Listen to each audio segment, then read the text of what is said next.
Street talk time. And I forgot to say earlier, happy Thanksgiving Canadians this weekend on Sunday. Oh, yes, it is, Canadian isn't it? Thanksgiving. And for dinner today, we had poutine, didn't we, Mum? And Gemma's having poutine for dinner tomorrow. She's double poutining it. Well, I don't know where she poutines it all. I do.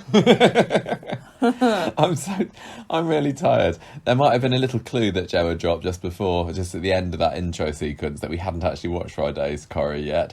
Now it is a few hours later and we have watched it, and I'm exhausted. So I want to let Gemma do some of the talking. Can you just prod me when you want me to give my opinion about something? Because I've got some about this week's Corrie. I do indeed. I mean, the hot talking point this week is... Hot talking point, yes. Is Todd, isn't it? But we can't get there yet because we're not doing him as our first story today. No, Todd has arrived on the show, and if you think that it's important because it's a new character, you're forgiven, because it's a different actor. And he didn't even bother to give him a scar on his face. Shocking. He's good enough to apply it himself. I can understand it might be difficult because he would have to apply his own makeup, but still kind of annoys me. But I bet you the makeup department are secretly relieved. Yeah, so that when they do get back to normal. And also the guy who plays him was called Gareth Pierce, probably relieved, because I would imagine it takes a while to get that applied. Let's get to Todd later, shall we? What are we going to talk about first? What are our storyline tales this year, Gemma? Michael's closing his eyes and resting on a pillow. I'm so tired. We've got Toya Battersby. Oh, is that Toya? Yeah. Oh God, Toya Battersby. You put German in things. I tried to put a German one in the Todd storyline because, as people who speak German will know, German for dead is Todd, and the storyline is about him faking his own death. It seems like, but But you couldn't think of anything because you were tired. I already had an alright storyline title for that, but that's our third storyline of the week. Second, I don't understand what this one's supposed to be. Bride, Sally, Bride. Like, ride, Sally, you ride. And it's bride, Sally, you bride. It's good. She got married this week. Now sing your Shona song. Shona, spreader of corona. That's what she gets called when she's blowing kisses around. You blow kisses at literally, people. Roy's first day back on the street since Corona lockdown. Was it? I think so. I think that's the first that we've seen of David Nielsen. Oh. And Shona goes and blows kisses right in his face. He's dead now. Then we've got Todd, totally different. Well done. Totally different. Okay, well, you just say everything then. No. I can't pronounce these things well enough for you. You can do the rest. Like this. Johnny Scott Secrets. I lost track of what storyline title we were on for that bloody story. It's been so long. Were we on Johnny Scott? It used to be Johnny Scott Issues, and I think maybe it turned to Johnny Scott Secrets, but Johnny's got to get a move on with this storyline, I have to say, because for heaven's sake, just get on with it. I'm totally over that storyline now. And I've been asking for a flipping Johnny and Jenny storyline for donkeys years. And then you get one and you do nothing but complain. I totally do. Right. I don't believe it. There was a little bit of I don't believe it. Believe it. Week, and a bit of Shona stuff as well. And Shona. Right, so Toya Battersby. It's a Toya. Toya. It's Toya. It's all Toya. It's all Toya. Right. On Monday. You've made me tired now. It's rubbing off. No, only one person's allowed to be too tired to podcast this evening. That is me. I Bagseat's tiredness. Okay.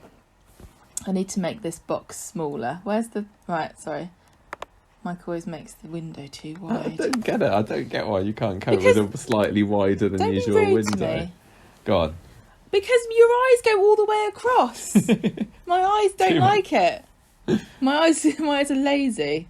Right, Monday. This is Toya's Battersby's. This is going to be a quality podcast this week, everybody. Can you tell?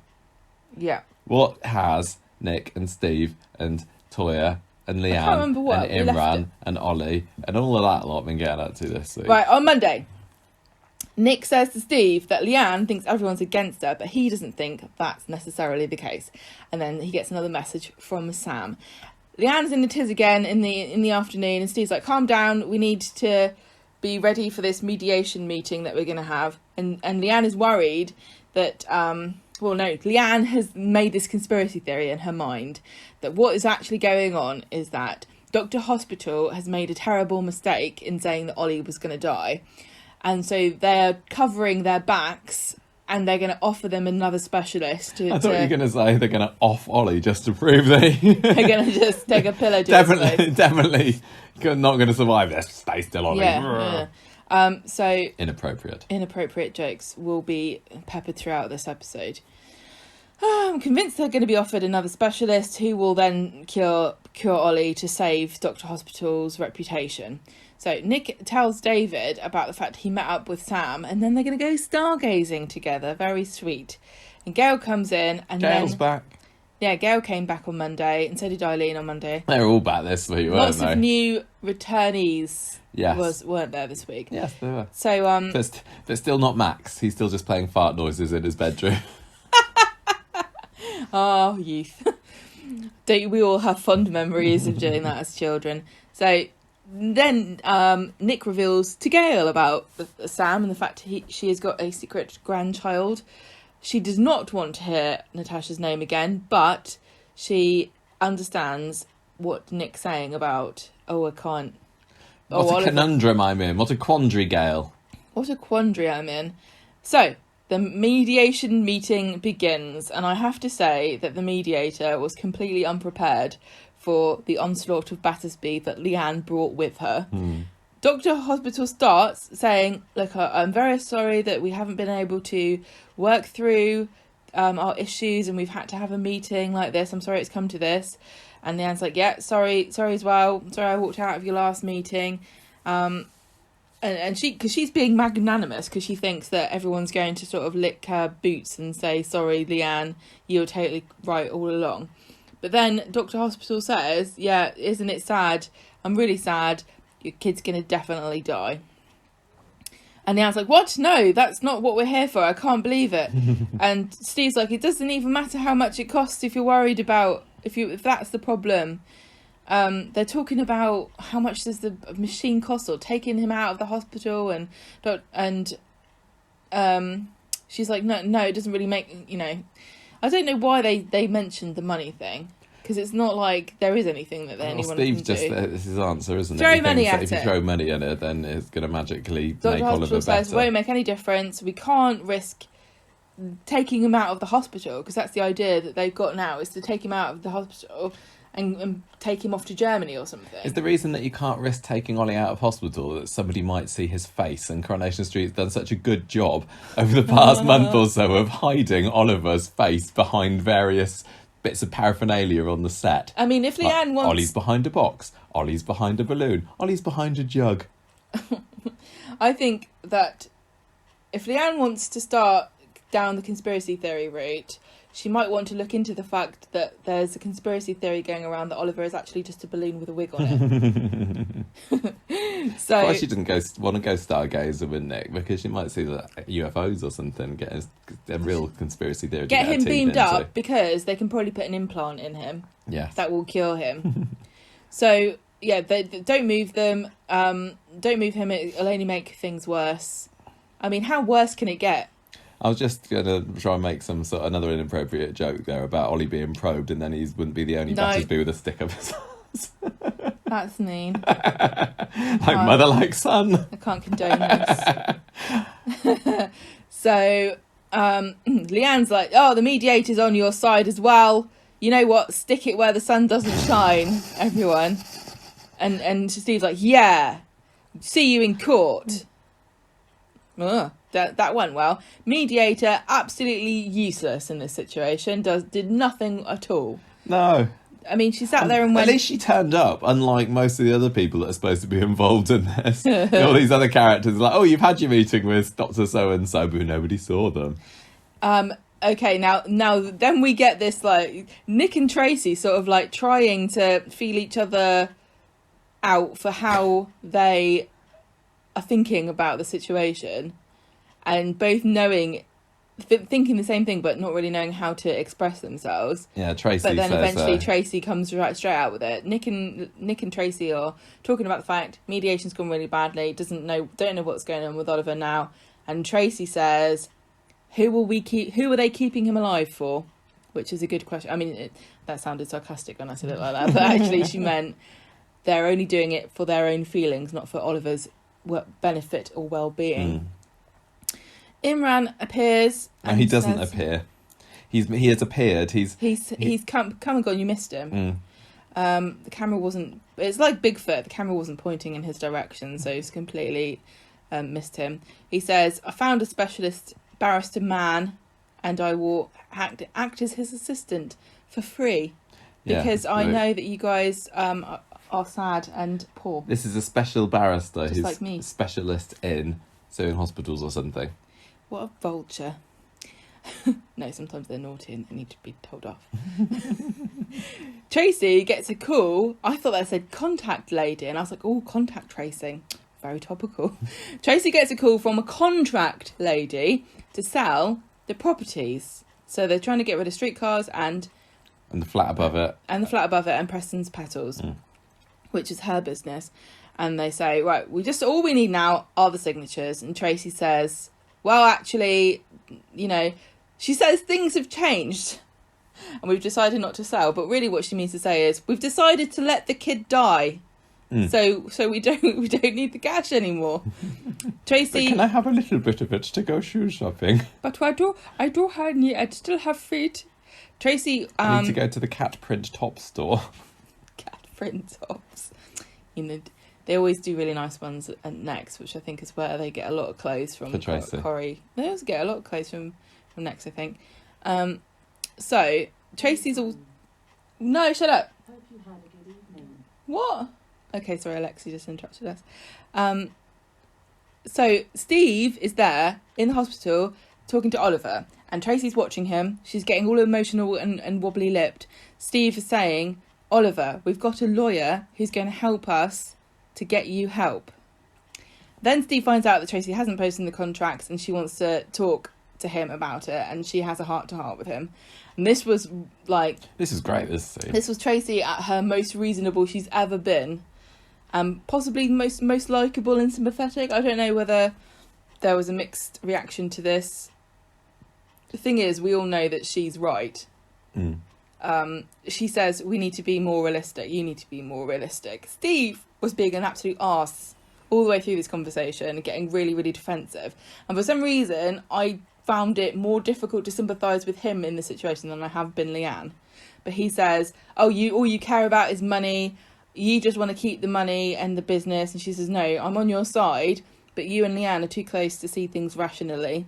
I am not going to sell this shop. You can do what you want with your taxi company or whatever. This is my business. I am not going to sell it.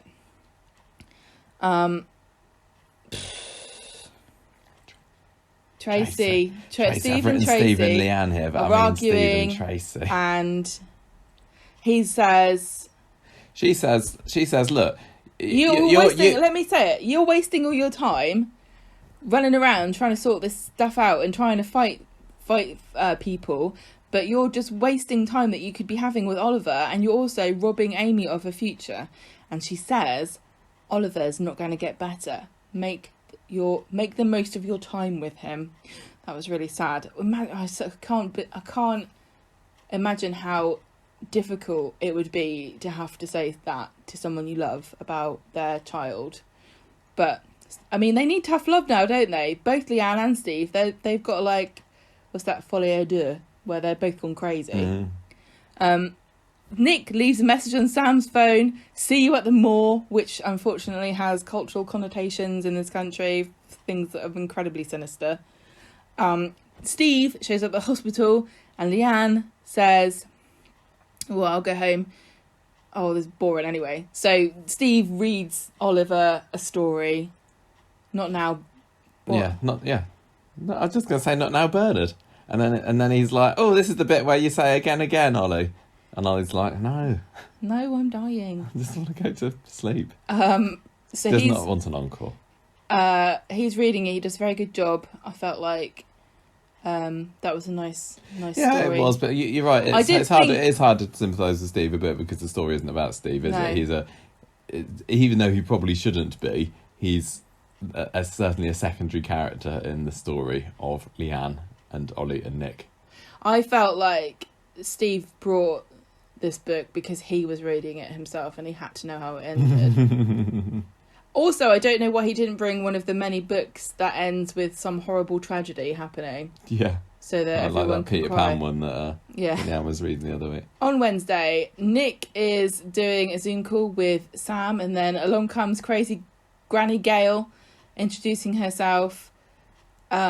Nick's like quickly closes the lid, but there's some kind of weird technical fault where Sam isn't hung up, but he can still hear him. So We thought that would turn into something, didn't we? Is this going to come up again, or was this just the writers going, let's put in a bit of authenticity that everyone can relate to? We've all had it in one of these many technical Zoom challenges. Calls we've had all summer. Yeah, I thought there'd be a thing where somebody's on a Zoom call with somebody, gets closed down, but they're still listening in. But it hasn't happened yet.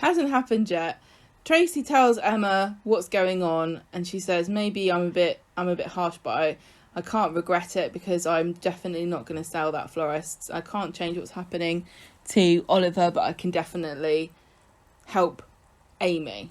And helping Amy means, I need to have this florist shop. Leanne is trying to appeal to Dr. Hospital's maternal side. Did she say something about you got kids or something like that? Yeah. She's like, and Dr. Hospital's like, literally, I'm not doing this for fun. This is not fun anyway. This is really crap. You're making this worse than it has to be. She turns to Oliver in her bed. This is Leanne, not Hospital. And cries, I won't let you go, baby. Very, very sad. Imran, Nick and Leanne are in the lawyer's office waiting for this barrister who seems to be running late. Nick's trying to call Sam, but Leanne's like, no, you're not doing anything with your phone. This is important. And all the way through this, Leanne's getting really wound up. Nick's always looking at his phone. I can imagine. You can even more. You can sympathise with Leanne, as if you weren't already walking in her shoes. Yeah. Meeting's over. He turns his phone back on, and Leanne has to go at Nick, saying, "What's so important? What's so important? Why can't you pay attention to what's going on? You giving up on Oliver or something?" And Nick's like, "You know what? The world doesn't just stop turning when this is happening. The other things are going on." And then he's like, "Actually, I better just confess." And he says, "The person who's been texting me is my son." And Leanne says, "What?" Bombshell. What? Nick explains everything that's happened to Leanne. She doesn't really believe it. And she's like, are you sure? It's and because Nick's she knows Natasha, doesn't she? And yeah, she knows Natasha's that she's a liar. She knows she had an abortion, etc., she's not exactly been 100% truthful in the past. Are you sure it's your son? And Nick's like, yeah, I've met him. He's cool. He definitely takes after me. He's my son. He's awesome. What are you trying to say? And so she has to accept that is the case. That he really is. I've lost my. Yeah, so Nick's investigated it. He hasn't had a DNA test done, which I think is a bit weird. So he says, I really wanted to tell you, but I couldn't until now. You and Oliver are my priority, and if I'm going to carry on meeting Sam, it's got to be our decision. Oh, he didn't like that. I thought it was a bit... I don't know. Why would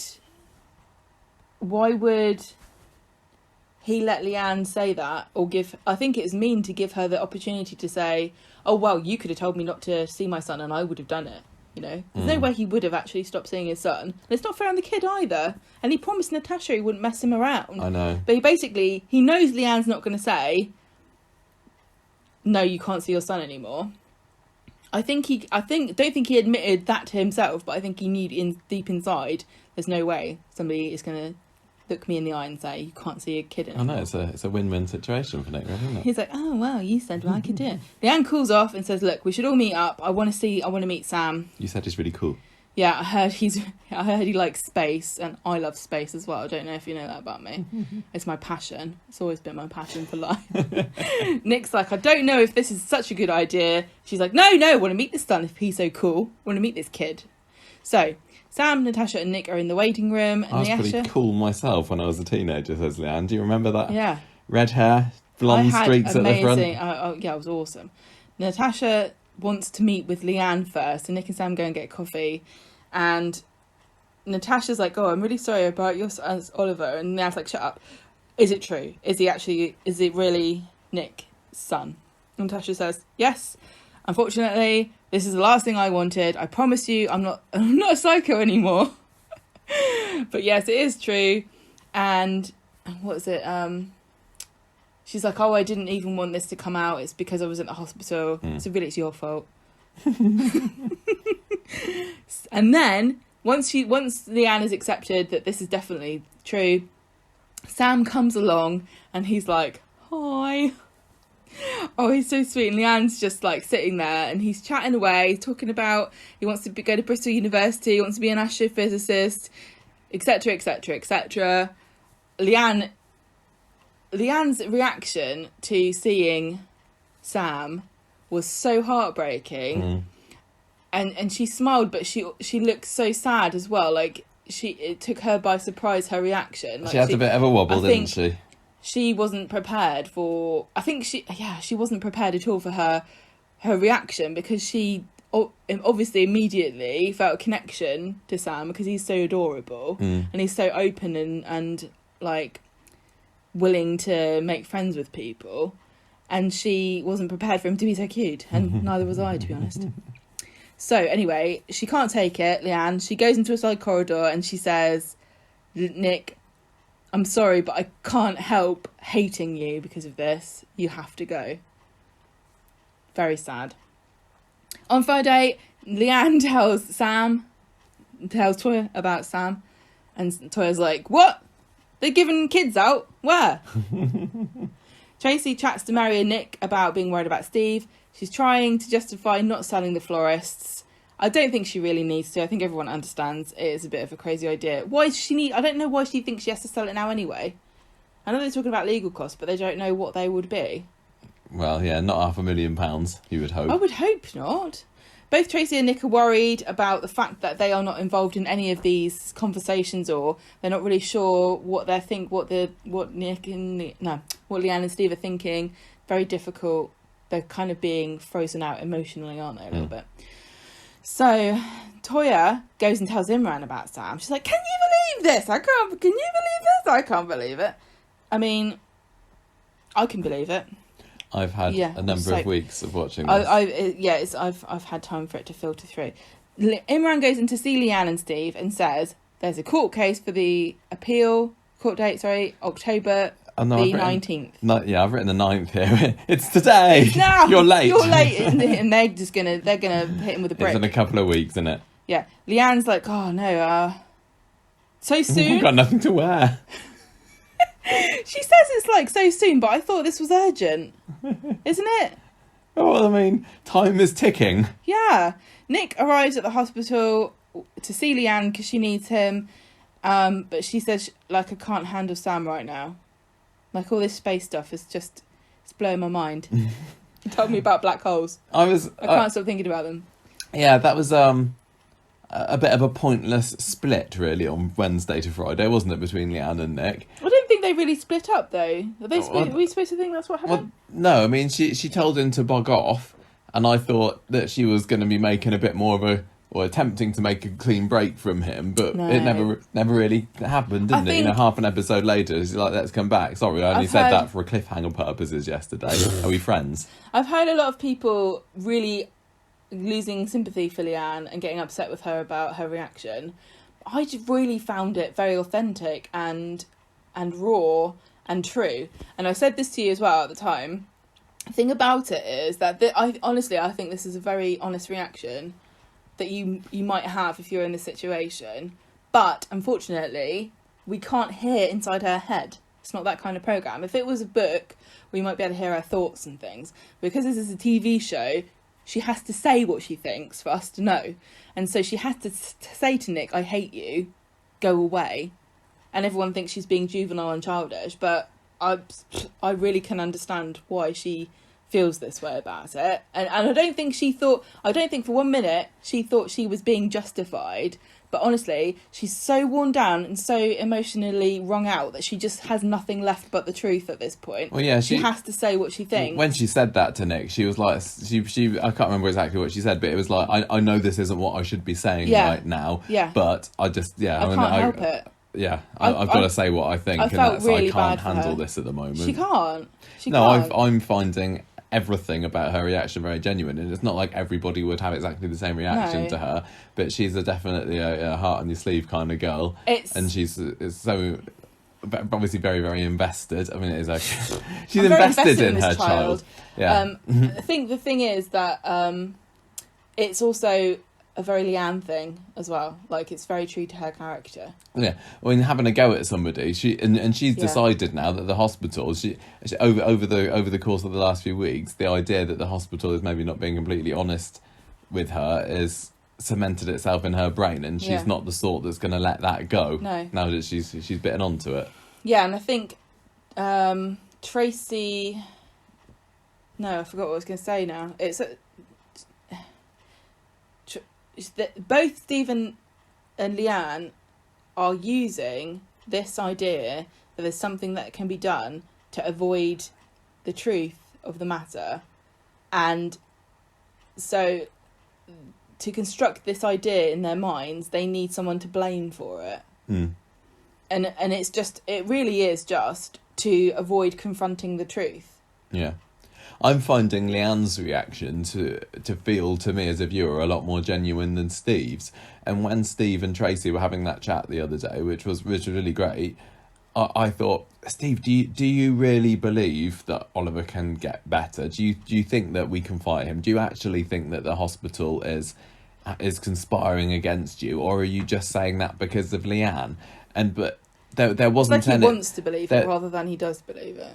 But no, that's what I couldn't decide, because at first I thought, is he just wanting to believe it? But the things that he was saying, the way it was scripted, made it seem like he did believe it. But I didn't think that he actually would. I'm confused. No, I know what you mean. I totally believe Leanne that you blame the hospital, but Steve, it's like, are you just saying this? It did come out of nowhere a little bit for Steve to confront Tracy like that. Yeah. But I don't know, he was being, honestly, to me, he was being just as horrible to Tracy as Leanne was to Nick. Because he was saying to Tracy, oh, you don't care about Oliver, all you care about is money and yourself. And I think that's the same. I mean, and he went on at her a lot more than Leanne just said, I hate you, go away. It is. He was, but I just think it's more in Leanne's character to be like that than Steve. But and my point is, it didn't feel right him saying it. I agree with you, but my point is, I think there's a little bit of what's the word? Double standards with the way I think some people seem to have let Steve off the hook completely for saying that to Tracy, whereas Leanne's like the worst person ever, and really hard to sympathise with because she said that to Nick in a really vulnerable Leanne moment. does have a touch of the screaming harpies about her, doesn't she? Where Steve doesn't. Yeah, I guess it wasn't just that she said that, but she has been going on at everybody and anybody for the past month. But then I think that makes me believe in her even more. She kind of is saying it like she means it, whereas I know what you mean. I just can't quite believe. What you mean. But it didn't stop that scene with him and Tracy, that two-hander scene, which was a nice long one at the end of Monday's episode, being really, really fantastic. Those two characters I like together. I think they got great chemistry together. They've been working together for 20 years or so now. Kate Ford's been in the programme. That was just perfectly done.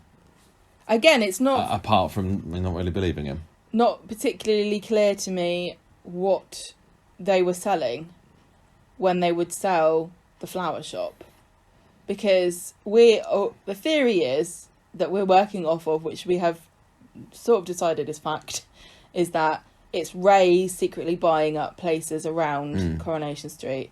He doesn't really want the flower shop anyway. Nobody cares about this. It's not a deal breaker. Yeah.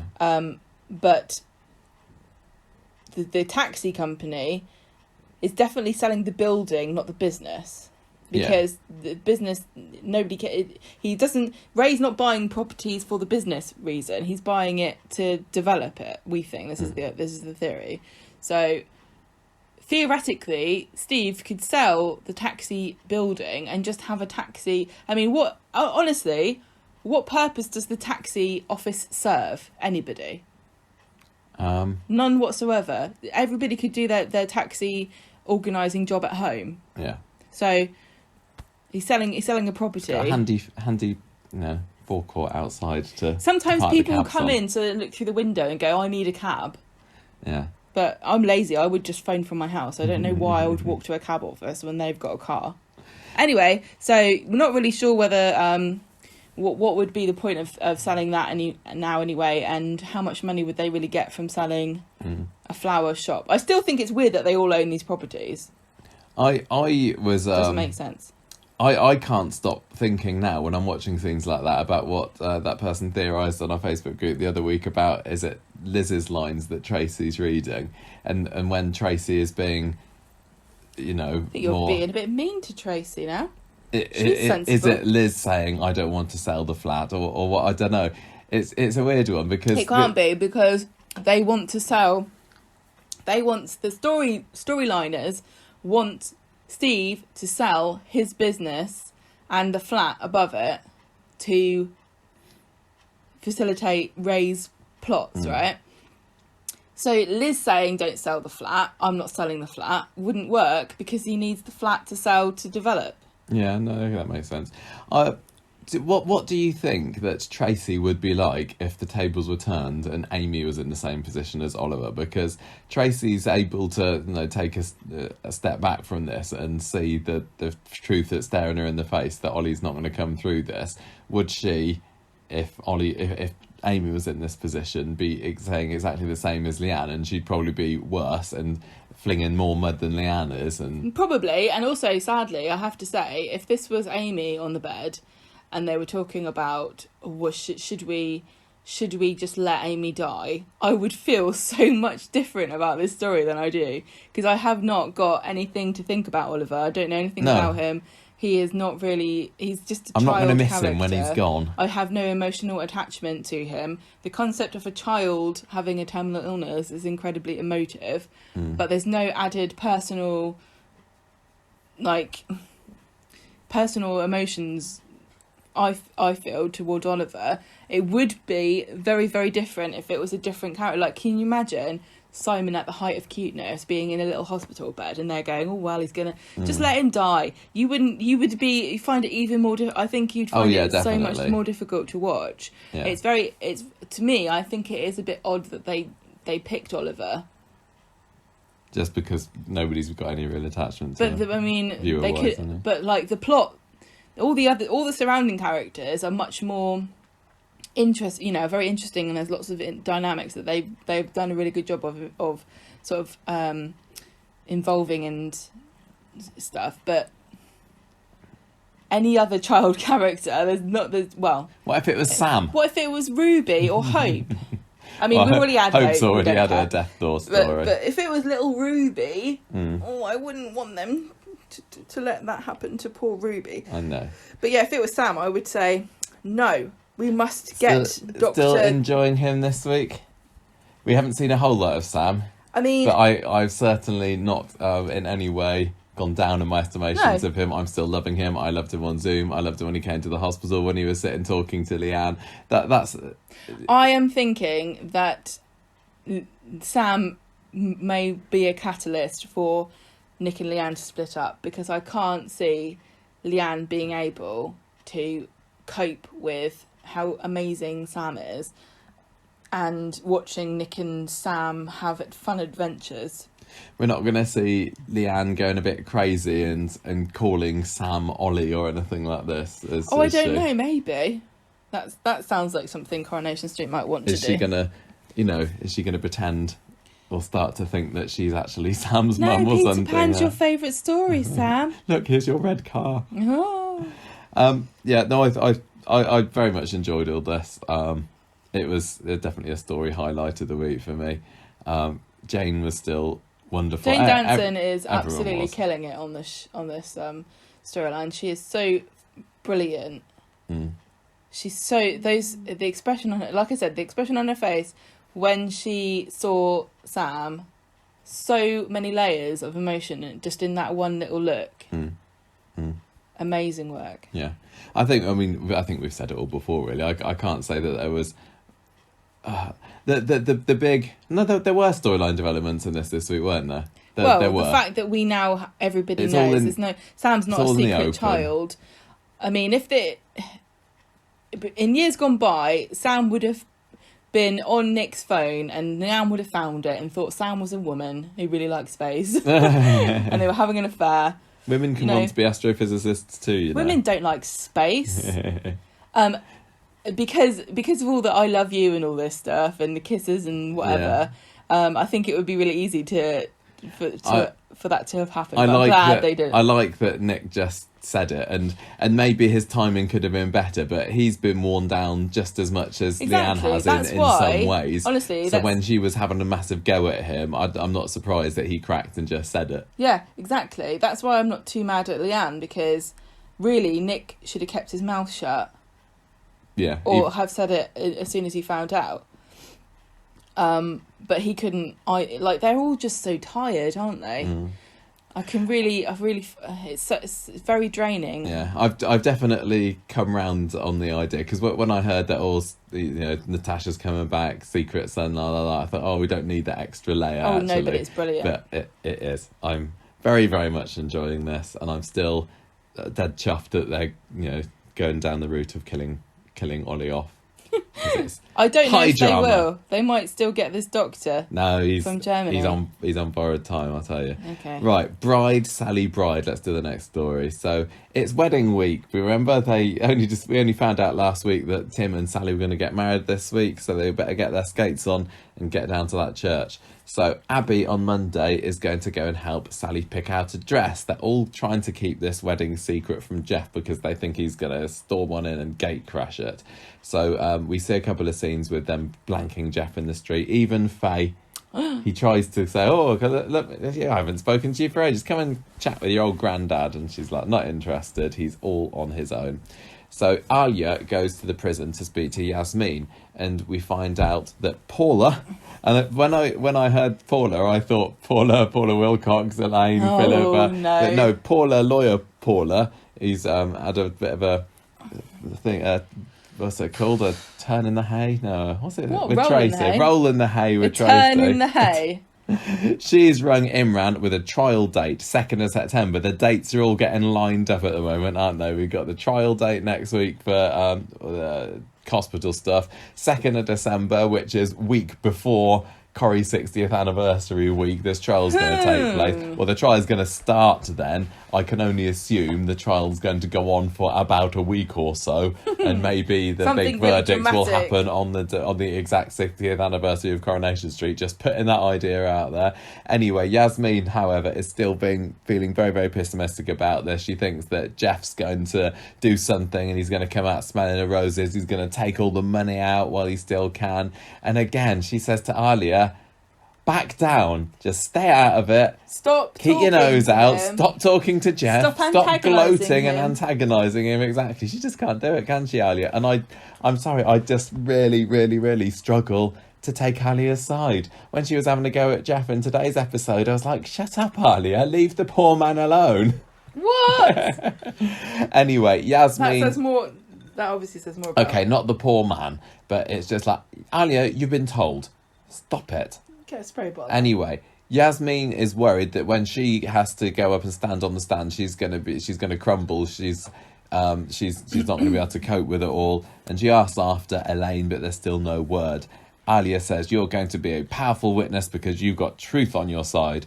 Only that was all it took Alia. Meanwhile, Gail has been told about the secret wedding of her best friend Sally, and she's invited to be a secret barmaid, a secret bridesmaid at it. So she's really happy about that. Meanwhile, Geoff, who everyone's trying to keep the wedding secret from, overhears Abby and Faye talking about it. And it wasn't like the secret Geoff overhearing last week, where he just so happened to be in the back of the shot when Daniel and Nikki were exchanging cash. Faye and Abby were just blabbermouthing about it on the patio. And he's out there going, what's going on here then? So Faye feels dead guilty about revealing this secret nuptials. But Tim says, no, don't worry about it. It's fine. And it's true. The amount that they go on about it over the next episode or so, it would have been pretty hard to have kept it secret from him, to be honest. Sally worries about Geoff gate crashing this wedding, though. How are we going to stop him coming along? Tim thinks, I reckon I can talk to my old dad. I'll be able to stop him. Don't worry, I just need a quick chat with him. So he goes into speed dial and walks right into Geoff having a go at Alia and Ryan. And Ryan had one of the lines of the week this week where, what was it he said? I wrote it down about Geoff dying quietly or something. Oh yeah, Geoff says, "I die of boredom here, sat here with you." And Ryan says, "Anything you could do, die of would be simply splendid." That was really funny. Tim walks in onto this, and he hears his dad having a go at them and says, "Look, don't spoil the wedding, right? Okay?" And Jeff's all sarky with him and says, "You're not going to want me there. You're going to regret it big time. You're going to regret wanting me there. You're going to regret it big time." And he tries to guilt trip him more, saying, I raised you. I taught you how to read. No, I didn't. Hang on. Yeah. Tim's like, "No, I just come to say, don't you dare come and ruin our wedding, please." Yeah. Wednesday morning, the day of the marriage ceremony. Soap phrase of doom to kick off the episode. Today's going to be just perfect. But you know what? It pretty much was, actually. It was pretty hilarious. Yeah. So Craig finds out that he's invited to the reception. Craig's there. He's got his fancy, it looks like Colson's awards show suit, doesn't it? Because he's a bit of a snappy dresser at these things. I'm not sure I'd feel thrilled and privileged to be a part of some special day if they only asked me on the day.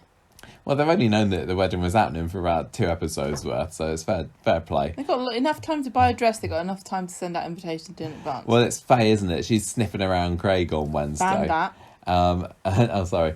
And so he's coming along, and Jeff's loitering around saying, "I'm still on standby. I've got nothing on this afternoon if you want to invite me, just saying." I've freed my afternoon. Grandad, you're not coming. Sorry. No, nobody wants you here. Meanwhile, Sally is having some last-minute wedding jitters. Abby has got a plan, hasn't she? She knows how she's going to stop Geoff coming along to this wedding, and she takes Faye's phone and takes a snap of Sally in her wedding dress, and then has a sneaky send of it somewhere. We don't know what's going on at the moment. No, she doesn't send it anywhere. And she sends a message. Things start to get even more suspicious with Abby when Sally's leaving to go into the car, and Abby starts feigning one of her heads. She's like cradles her temples, like, "Oh, I can't possibly come to the wedding." And at this point, you had forgotten, or you didn't see the photo sending thing earlier, did you? So you were like, "What? Sally's not even going to come to the wedding. Abby's not even going to come to the wedding." And I was like, "No, she's got a plan, Gemma. You watch." I don't think she sent a picture. I think she just sent a message. She did. She took a picture of Sally. Yeah, I know she took a picture on Faye's phone, and then she sent it to Geoff, so that Geoff would think, "Oh, Faye's come round. She's on my side now. She's going to get me in the back." Like, "Come round, Grandad." Oh, it doesn't matter. Whatever's happening, it was genius. She's lying about having a headache. Yeah, should never do that. So Abby goes round to Geoff's and says, "Oh, Faye's waiting for you in the conservatory. Why didn't you go in and see her? She really wants to see you." Geoff goes to Sally and Tim's house. Oh, sorry. Yeah, that's right. Abby, yeah, that's right. Geoff comes round. Abby's there alone and says, "Oh, Faye's waiting for you." Yeah. And he goes, "Oh, great. I can't see through the window. I'll walk in there." Yes, that he goes into the conservatory. Faye's not there. Abby traps him in. Hurrah! So, and she even does that thing where she stands in the doorway and's like, "You've fallen into my trap. Ha ha ha. Now I shall lock you in." If you were Geoff, wouldn't you push her over to get later away? On, Geoff does his cliche line of, "Well, you'll never get away with this," and Abby says, "I think I already have." So there's a little bit. What is going on with Alexa today? Shut up, Alexa. I hope whenever that line appears in a script, it's been copy and pasted from the original. Look, there was also, I think it was probably in Wednesday's episode as well, we had the old line of, I think it was with Eileen and Mary, and Eileen saying, "Oh, Mary, I'm serious," and Mary says, "So am I." Like, come on, writers. On the whole, I like Wednesday's episodes, but there was a few too many cliches in the script for me. Anyway, Abby is standing guard at Sally's house with Geoff trapped in the conservatory, making fun of the fact that he's now trapped like Yasmin was when she was in her box. So that was a nice bit of poetic justice there, I thought. Well, I thought it was cruel because you should never lock a dog in a car in the sun. It's all right. It's been raining in Weatherfield this week, didn't you see? Geoff is trying to get a rise out of Abby, calling her a druggy parasite, but she doesn't take the bait. There was a second there where I was like, oh no. I know, so did I. Bad at herself. So did I. Like, she wasn't. Whatever. Abby was the Abby that I love this week. Yeah, I've been a bit fed up of Abby being, I'm an addict. Oh, I can't help myself. Give me some morphine. Hook me up to a drip. Oh, I'm too awful. Oh, Kevin. I'm not good enough for Kevin. Oh. Yeah, that I don't like that, Abby. No, it's crap. I'm sorry to say. This was exactly how Abby should be. She needs to leave that side of her behind. And I know you can't just, erase your past, especially if you've got addiction issues. But this Abby was on such fine form. Yes. She was dolled up to the nines. She was supremely confident. She saved the day. She was the heroine. Perfect. I loved her. She was just absolutely brilliant on Abby Wednesday's saving episode. the day is my favourite thing apart from drunk Jenny. Well, we got a bit of that this week Abby as well. to save drunk Jenny from something. Can we work that from into herself? So No. Kevin rings up Abby and she's there speaking on the phone going, oh yeah, don't worry about me, I've just got a headache, you enjoy the wedding now. And Jeff's banging on the conservatory door and Abby's like, oh, it's just kids outside. I'm just watching Zambezi. It was Zombies, basically the scene from Nick and Carla's wedding when Tracy was locked in the factory cupboard by Jenny, wasn't it? It was basically exactly the same. Except he didn't say, I've got medication to take. Yeah, exactly. Yeah, that's what he should have done. Yeah. Because he even could. Oh, my heart. Oh, my heart's exploding. Didn't think about that, did he? No. Where the only difference was, Jenny let Tracy out so that she could get to Carla and Nick's wedding in time to ruin it, whereas Geoff managed to stay in there for the whole of the time. Yep. So the wedding party We back. don't We see don't the get to wedding. see any of the That's the fine. happy event. That is exactly how it should be. Well, we've already seen those two get married. 5 years ago. Yeah, they made a thing saying, what did Sally say? Oh, I've married Tim as many times as I've married Kevin now, or something like that. It's ridiculous. So we don't need to say it again. Honestly, I think this is the best way of handling it. And I also find it quite funny that in Coronation Street, in the space of how many months? Like, not even 3 months, we've had 2 weddings during a pandemic when weddings are incredibly restricted. Yeah. Well, it was in the long-term script, wasn't it? I don't think they could avoid this. I think they can avoid Sally and Tim getting married because basically they are married in everyone's I heads. think that Sally and Tim were originally going to get married 3-4 months ago. I think this is a very much a delayed wedding. That's probably why they didn't say, oh, it's our wedding anniversary, should we get married? Very good point. Anyway, so the wedding party are back. They've had a lovely time. Faye comes into Sally's house and finds an extremely smug Abby there who lets Geoff She's like, out. I lied, ha ha ha. Faye pretends that she saw nothing when Jeff's like, you've seen her, she locked your granddad in the conservatory here. Good on you, Faye.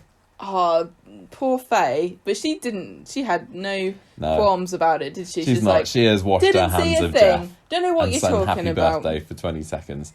Over at the reception, Sally is very chuffed with Abby because she managed to keep Geoff from the door. Basically, everybody thinks it's hilarious, don't they? They do, basically. Then the police arrive. It's one of Craig's mates, and Geoff has accused Abby of false imprisonment, and everybody very quickly comes up with a little an agreement together that no, Abby was. How could she have done? Because she was at the wedding, wasn't she? Yes. Taking all the photos, which is why she's not in them. Exactly. And the police go, well, we're not going to investigate further. Good, thank you very much. And then they leave. And then Abby goes, oh, thanks, guys. And Craig goes, what? Thanks for what? Yeah. And they'll go, shh, he's a copper. They've got an alibi. An Abby alibi. Anyway, there's basically just some nice reception-y stuff with the newlyweds. Tim and Sally were great this week as a couple. I at no point felt I hate you two together. You should have stayed split up while you had the chance. Oh, that's a lovely thing to think at a wedding.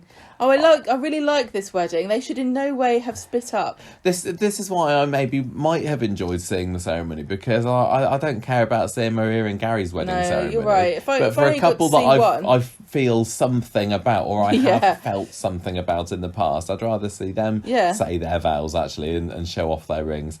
If we only get one wedding, it should have been Sally and Tim's. Anyway, Faye has a little moment with Craig where she invites him to dance, and he's there saying, I don't dance. I'm embarrassed about how I look. They really keep working in Coulson's weight loss into the script, don't they? People can't help mentioning it with every scene that he's in. We need to make everybody know that we know this has happened. Yeah.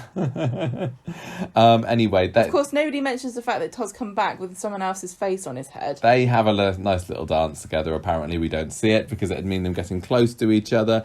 And we also learn that this it wasn't today's episode, that Faye has got a boyfriend called Noah, who I don't know whether we'll see or not. But what a charming name! Craig is not. He seems to have a reaction to that. I think he's starting to fall back for Faye. Blossoming. Which is quite sweet, I think, because... I think it's really adorable to imagine that young couple who delivered a baby... I mean, those years ago. We did theorise back when Faye gave birth to Miley that this could be leading to something. There's more than just friendship here. But she was too young, wasn't she? Yeah, well... Now she's 18. Fair game. In Craig's eyes, at least. It really makes me wonder how much Craig... I can't remember what happened. You said that Anna delivered the baby. I think so. But we know Craig was with her for quite a lot of the... He's seen it all. I know. It makes me wonder whether he had the hot water and a washcloth. Right, get your pants off. Tim sees Geoff outside the shop. There's a really great framing of a shot at the end of the episode where Geoff is all alone outside the shop with his microwave meal, isn't he? Completely abandoned by everybody. Microwave meals are convenient and delicious. Geoff says to Tim, all these misunderstandings, blah, blah, blah. He tries to come up with excuses. And Tim's like, no, not having any of this, Dad. You're going to die alone and sad. Bye. I'm going back to the party. I wish you an unhappy life alone, basically. Oh, that's just mean. And that's pretty much all that we saw of this storyline this week. These two storylines that we put first were definitely my favourites of the week, and I was a little bit disappointed that in both cases they fell off the radar a little bit on Friday. I was hoping that the momentum that had been built up at the beginning of the week was turn into something big on Friday, but no, all we get to see on Friday was Alia going to... the prison to see Yasmin and tell her about Geoff getting locked into the conservatory, which I did like. This was a bit of a I didn't pass my driving test fake out from Yasmin, because she sits there as Alia tells her that Geoff was all alone while everyone else was having a party, and she looks really upset, but then she sort of goes I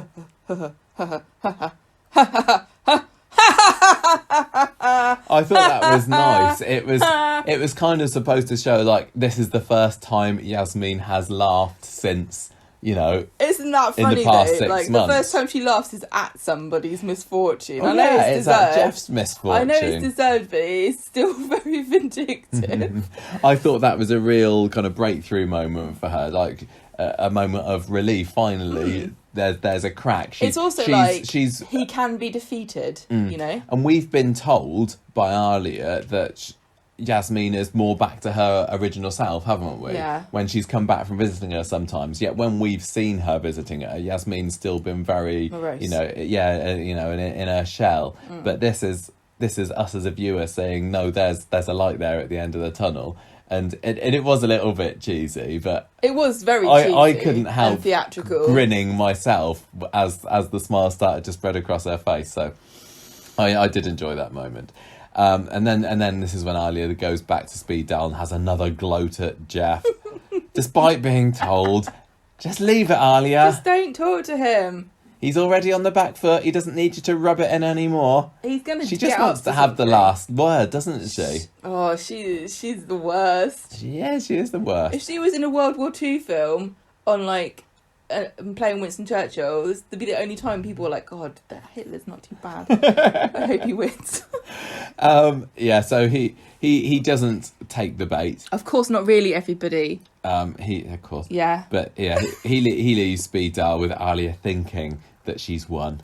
Right. So, how did you enjoy this wedding-y stuff this week? I kind of already made my feelings clear that I enjoyed it. I thought it was quite sweet.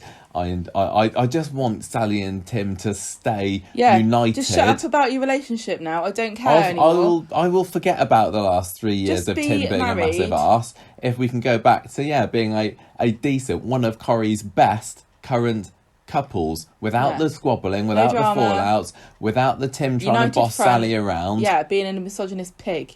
Yeah, I will happily accept them as the new best couple of the street, but I just don't know whether I can. At least for the time being, they've got, you know, a cause that they can work together to try and Yeah, take down his defeat horrible him. dad Geoff. But Yeah. I don't think that Tim's going to have second thoughts about it. No, But it wouldn't surprise me if he does, if Oh, they he's want to put it in donut. for the drama. No. Did you like, you know, the general aesthetic of the wedding, the bridesmaids? I liked the bouquet, very nice flowers. I thought I liked Sally's wedding dress, but I think some of the detailing was difficult to show up on camera, wasn't it? Because it had some kind of organza, like a tulle overlay. But it was like a sheath dress with a peplum around the waist, like all white and everything. And she had a nice, I think she had some kind of crystally. I thought she looked headpiece. very nice. Yeah, I thought and she the looked lovely. bridesmaids wore like midi length It's like lilac shirt dresses, with like a pale blue. I think it's called Air Force Blue, I'll trust you on that one. or something to do with.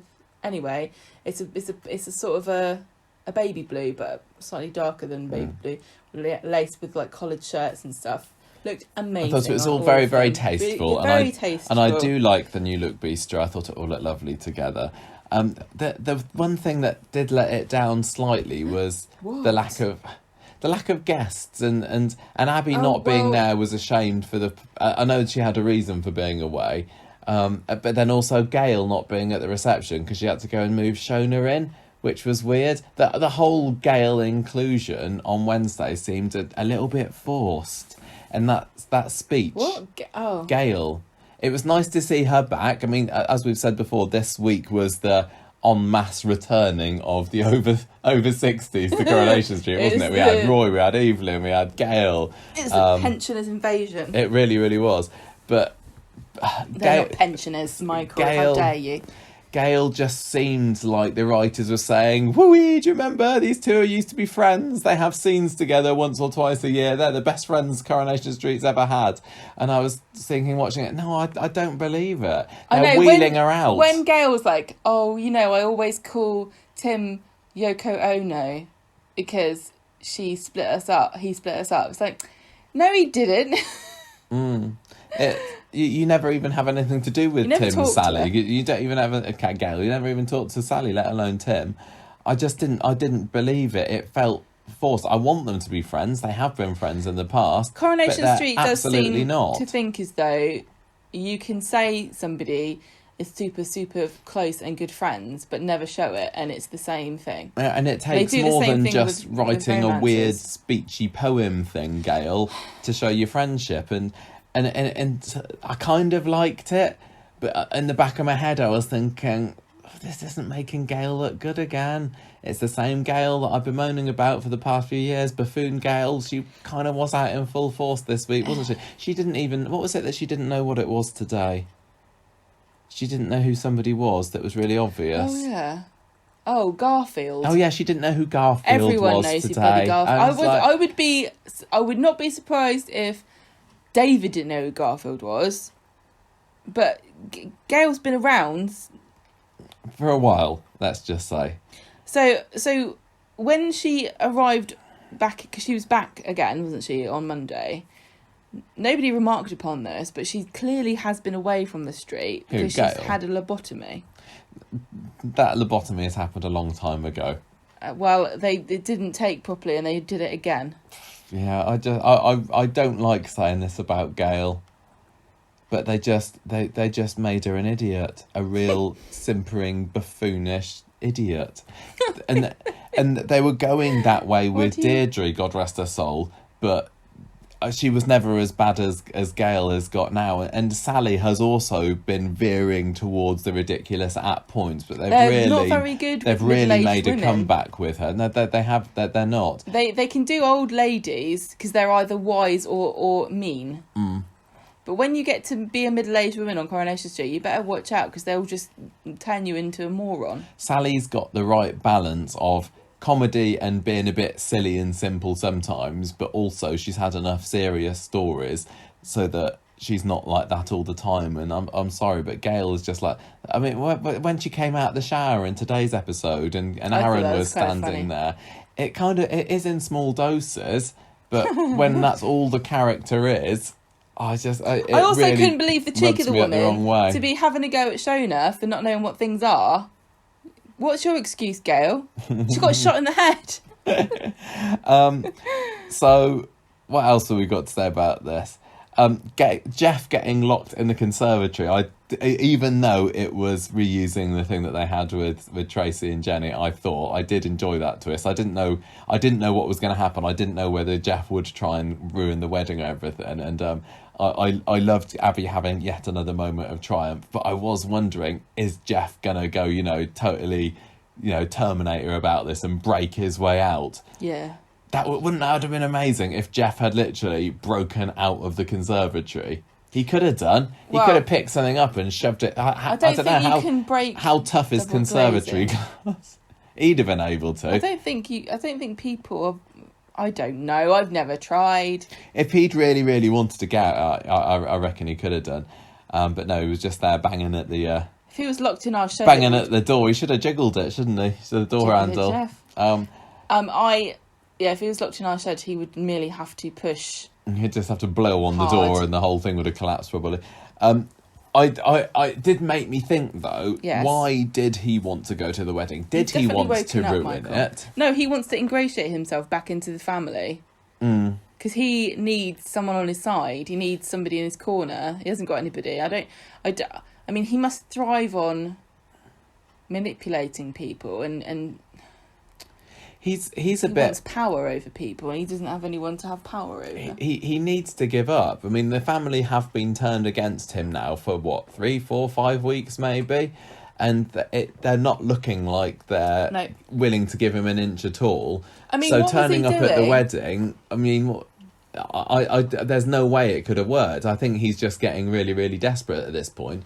But equally, at the same time, I do feel like he has got some love for Tim, and I'm ever so slightly sympathetic and thinking, oh, he's missed his son's wedding. I don't feel sympathetic for him. He missed his first wedding to Sally.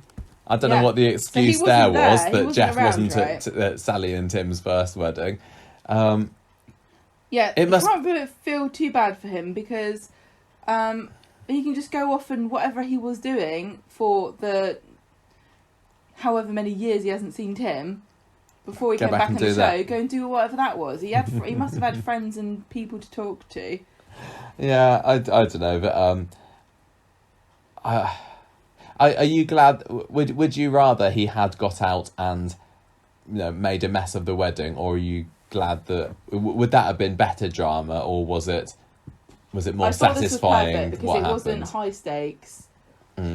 We didn't need it to turn into catastrophe. We didn't need him to break out like the Hulk and ruin everything, or like fight with Abby or get Abby arrested. I don't know whether the police will come back at a later date and go, we've had a think about it and we think you might be lying.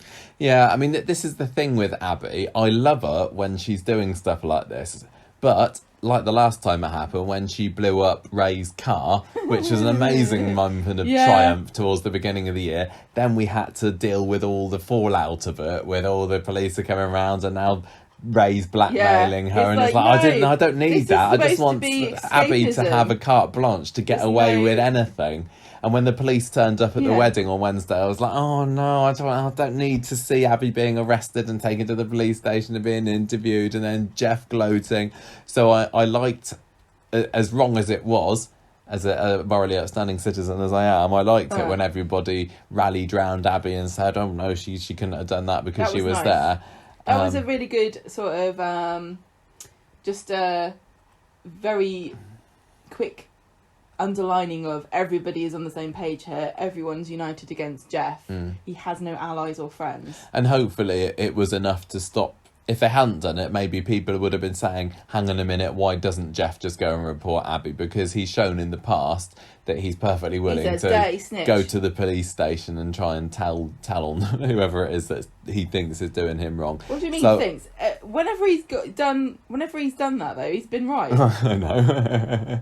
But hopefully that's the end of it. Although the fact that Craig was kind of involved in the cover-up does make me think, is this going to come back because Craig, the local bent cop from Coronation Street, is just too nice to play by the rules if it means that it's inconveniencing his friends and neighbours? I don't know. But when Craig's mate police officer was there, I think Craig didn't know exactly what had happened, but now he kind of does. Is it going to eat away at him, or I don't know, but I kind of think it's sort of funny that he's now a complication in some of these storylines where he's like, you guys can't be telling me that you're lying to the police. Don't like sort your alibis out in front of me. If you're going to do it, at least have the decency. he needs to to do it. stop taking calls for Coronation Street. He's been arresting people left, right and centre this probably week, or hasn't- telling Eileen that she's got a body to identify. He hasn't and gone within like 20 metres of his house. He hasn't gone beyond it No. in about I don't know how he's managed to lose all that weight. No, he's not allowed to leave. But I suppose that there is also the now added complication of him and Faye, and maybe there's going to be a bit of tension there. Like, I'm covering for you, Faye, and I'm maybe going to get in trouble because of it. So maybe he is going to tell his superiors. Do you Now reckon? I know that Abby was I just actually kind there of imagine trapping this is Geoff over and. with now. I hope it is. But what do you think about Did you think that Faye and Craig may be going somewhere? I don't want Or them is she to. gonna- What do you think? I don't know whether I'd mind, I actually. don't I want think that them they to. could be quite good together. I don't know at the moment who else would be as suitable for Craig as Faye, and it feels like we've had to wait for this, and it's not exactly, it's no, Curly and Raquel, and eventually after all these years, finally these lovers have come together, but Oh, they've maybe got maybe history, Okay. and I wouldn't mind it. Honestly, I would not mind it. I wouldn't mind it. Anything else to add to this story, Gemma? Or are you just about done with this one? I can't think of anything to add. I thought it was great stuff, but it's just, as I said, a shame we didn't get any more of it on Friday. We Well, got a apart bit of from Nina, didn't we? Oh yeah, we had Nina wanting to get married in a crypt with dead bodies, but not fresh ones. Yeah, you don't want rotting corpses. You want them pre-rotted corpses. Gemma, for your the wedding time has decor. at last come to the biggest talking point, I wanna probably see of the week. Nina's. I want to see Nina's Pinterest wedding inspiration board. Everyone else's is like wedding rings and different colour schemes and peonies and veils, and hers are like dead, like crime scene photos. You want me to do I would Todd love story. you to talk about the Todd story Totally right different. now. On Monday, Paul is off training again for his helpline volunteer work, and Billy is concerned and thinks that he needs protecting because that's all he knows what to do. He shares his worries with David and says, I think it will be good for Paul to talk to other people who have problems and shut up about his own. I'm so over this story of Paul being involved in a helpline, and we're only about 2 episodes into it. I couldn't care less about this, honestly. I don't know that it's ever a good idea to work through your trauma by talking to other people who have different trauma, but I'm not qualified to really have an opinion, am I? That should be the motto of this podcast. I'm not really qualified to have an opinion on this, but anyway, listen to it. Billy, David's like, "Fine, don't worry about it." Eileen comes back, hooray! Blows a raspberry at the taxi driver for some reason. I can't remember why. She pulls the mask down to do it. Paul returns after a hard day role playing with a scenario that was a bit close to the bone. He says maybe it's a bit too soon, but he's like, "Oh, you're so brave and clever and brilliant and doing good works." And then Polly's like thinking, "But I do it every day and I get paid for it, so you're just literally an amateur." Eileen summons Billy and he tells everything. He says, "Right, okay, we've got to confess that Todd's back. We thought he died in a canal. He left his bag in Victoria Gardens." She's like, "Why haven't you told me before now? What should we do?" Well, let's find out what they do for the rest of the week. Continue. On Wednesday, they decide that they're going to do an appeal on the radio to find Todd. And she's like, oh, I don't know if we should. And Mary's like, yeah, you definitely should. George, the... Undertaker. Yeah, Archie Shuttleworth's son, George, turns up at the door. He's like, oh, Mary's here. I know that Mary's here. I've got some kind of creepy tracker on her or something. He wants to I get need flowers, roses doesn't he? for a last-minute funeral. I Don't ask. They're I very don't get- tragic, those last-minute funerals. They need to do something with George, because this week he had a scene where he's like, hello, I'm George, remember me, everybody? But anyway, that's it for this week. And it was the same last week. And was it Monday last week? He turns up at the florist and saying, hello, it's me, George. I'm not really doing anything, but I'm just showing my face. I need to learn more about him. I'm very much willing to like George. I think I'm going to like him, but we're now his third week in the show, and he's only made very, very sporadic appearances. Come on, let's get something going on with this. Although I guess, and I'm just thinking out loud here, if Todd's storyline or Todd's plan, goes ahead and he's faking his own death, then George could certainly have something to do with this funeral, couldn't he? Oh. That's how he's going to get him to it. Do a fake funeral.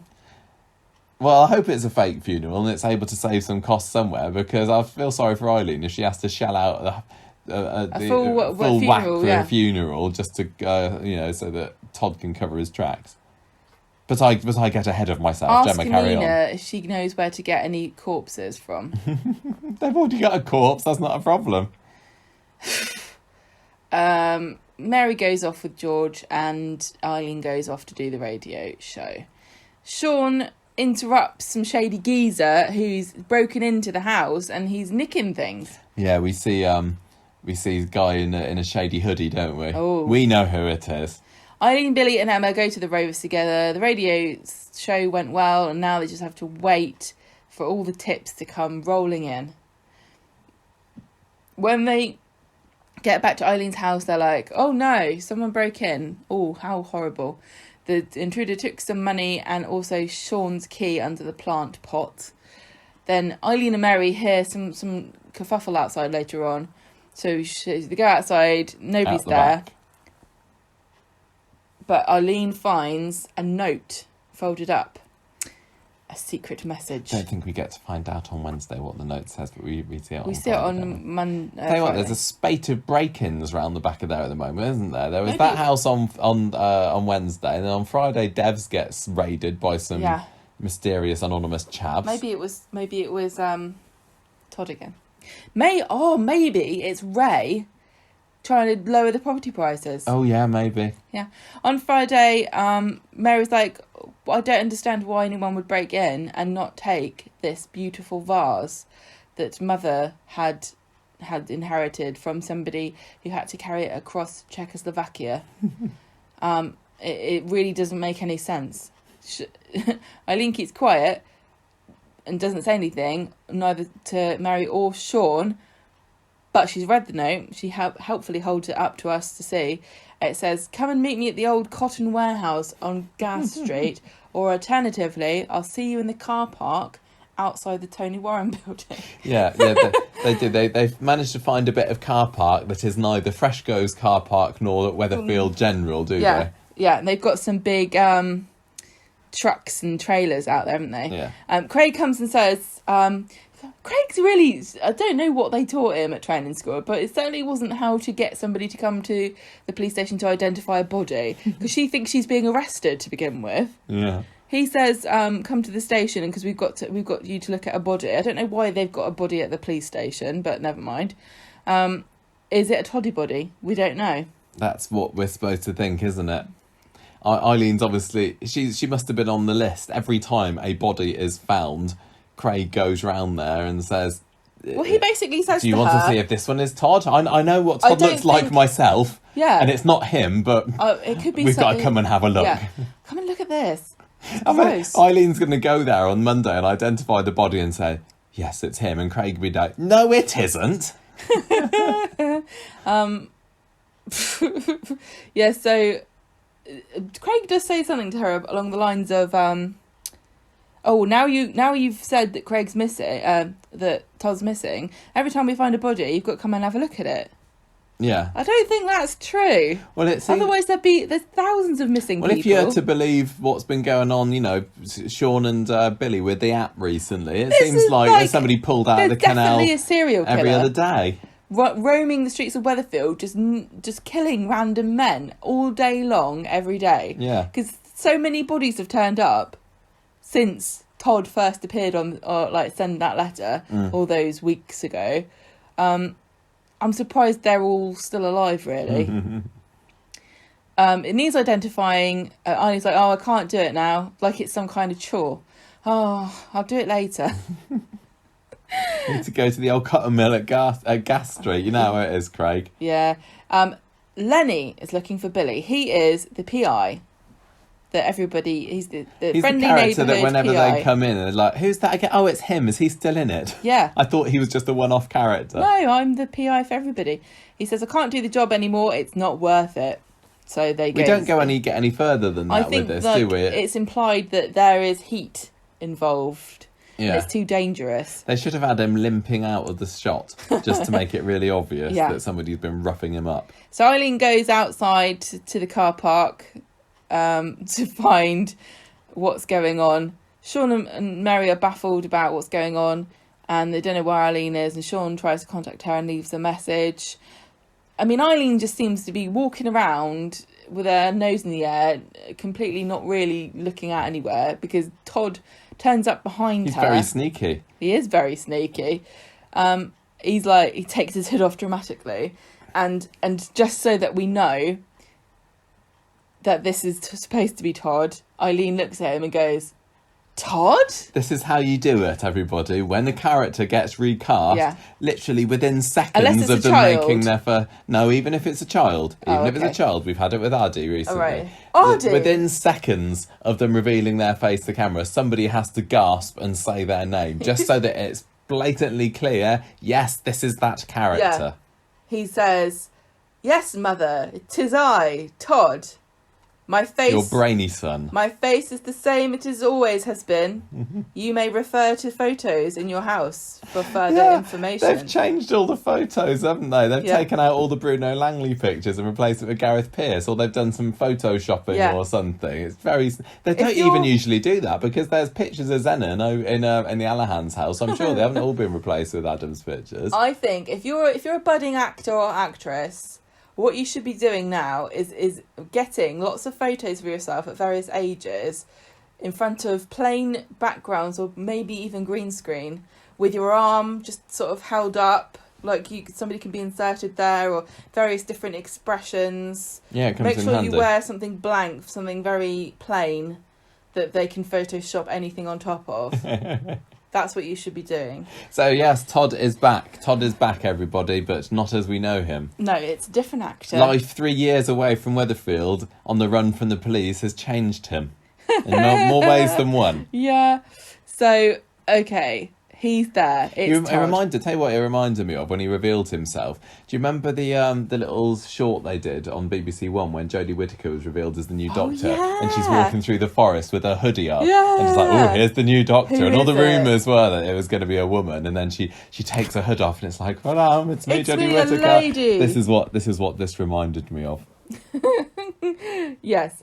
So they're talking, and then suddenly a gangster man pops up, and he looks like a gangster Viking to Mick me. the gangster. He says, "Oi, oi." Todd's like, "Oh no." Todd says, "Gulp." Yeah, he does. He might as well have gone yoinks. Rowing. Row. Rich Ricky.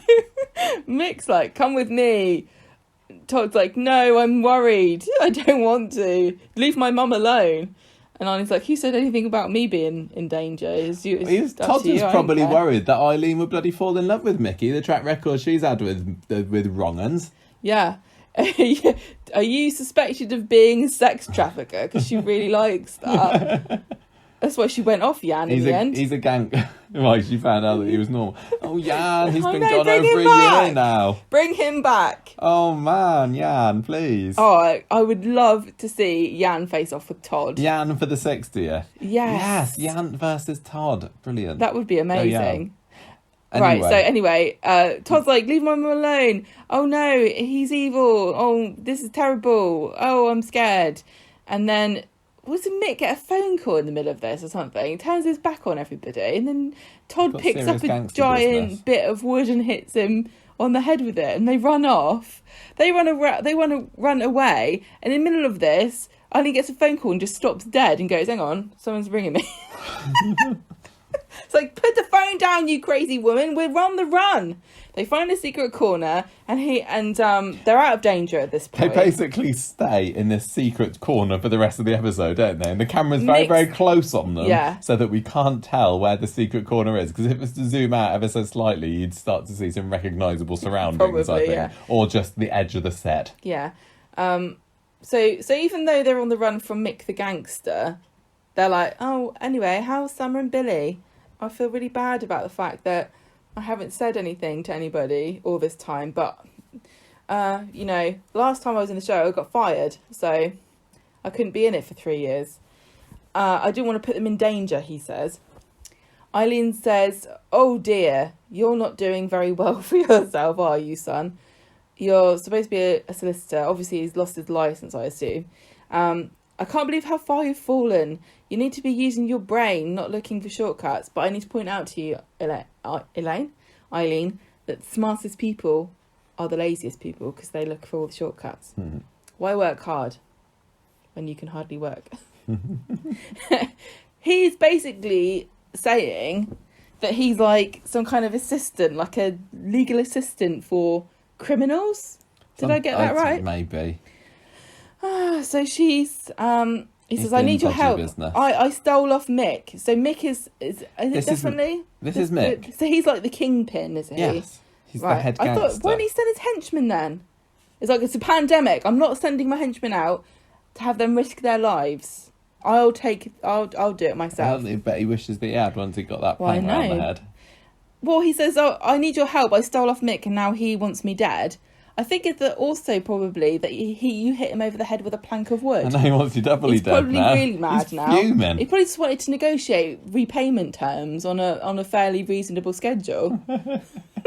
Eileen phones Sean and says, "Oh, I've got a headache," and Sean's like, "Yeah, this excuse Not has as already bad as been used." Nick's. Todd says, I just wanted to protect you and warn you about Mick, and I was worried because I heard that you talking about me on the radio and I didn't want you to get attention.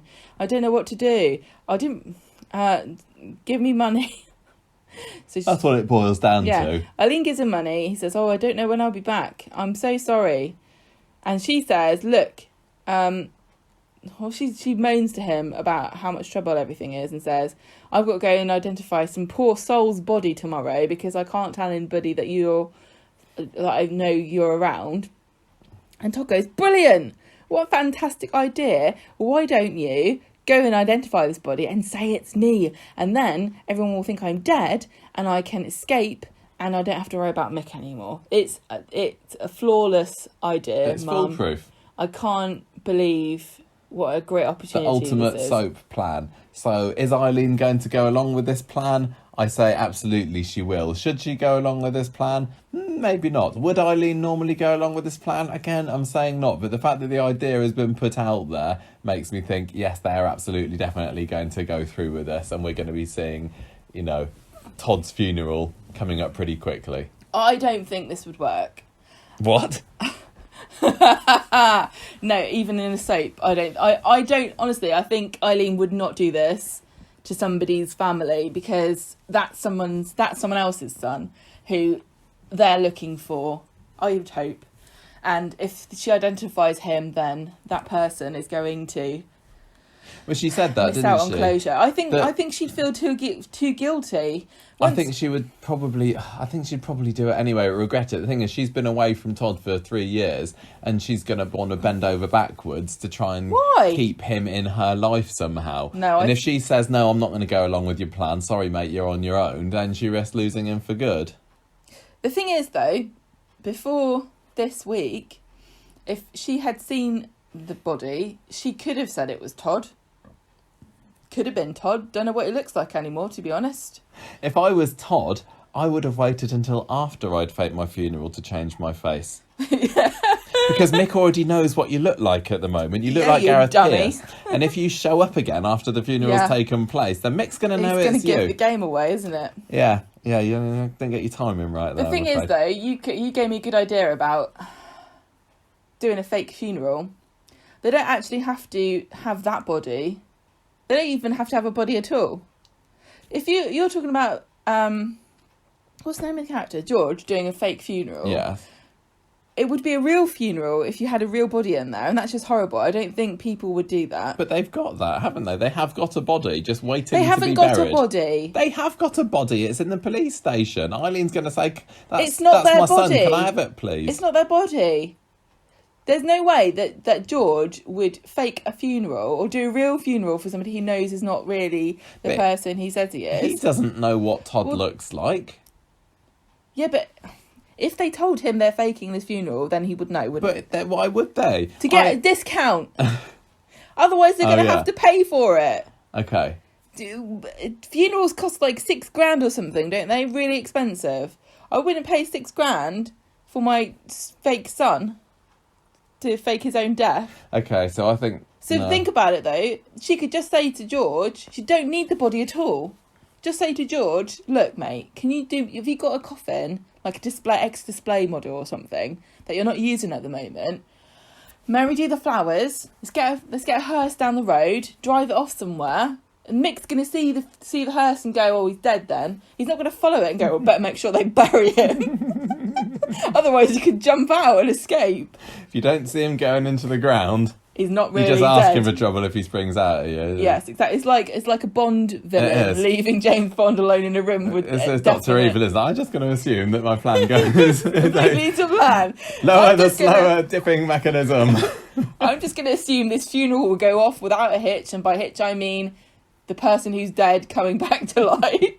It's a fair assumption to make. Yeah. So with this fake funeral, we're going to have the police saying, we've still got the body. Do you want this? I think she'll go and see Just the chuck him body in, and chuck go. him in the canal. Don't. And if he comes out again, just push him back in again. It's fine.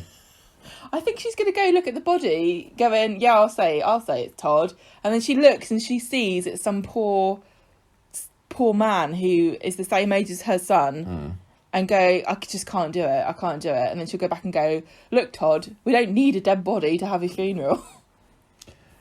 I think, well, it's a bit silly, isn't it? People would ask too many questions. What do you mean? If what?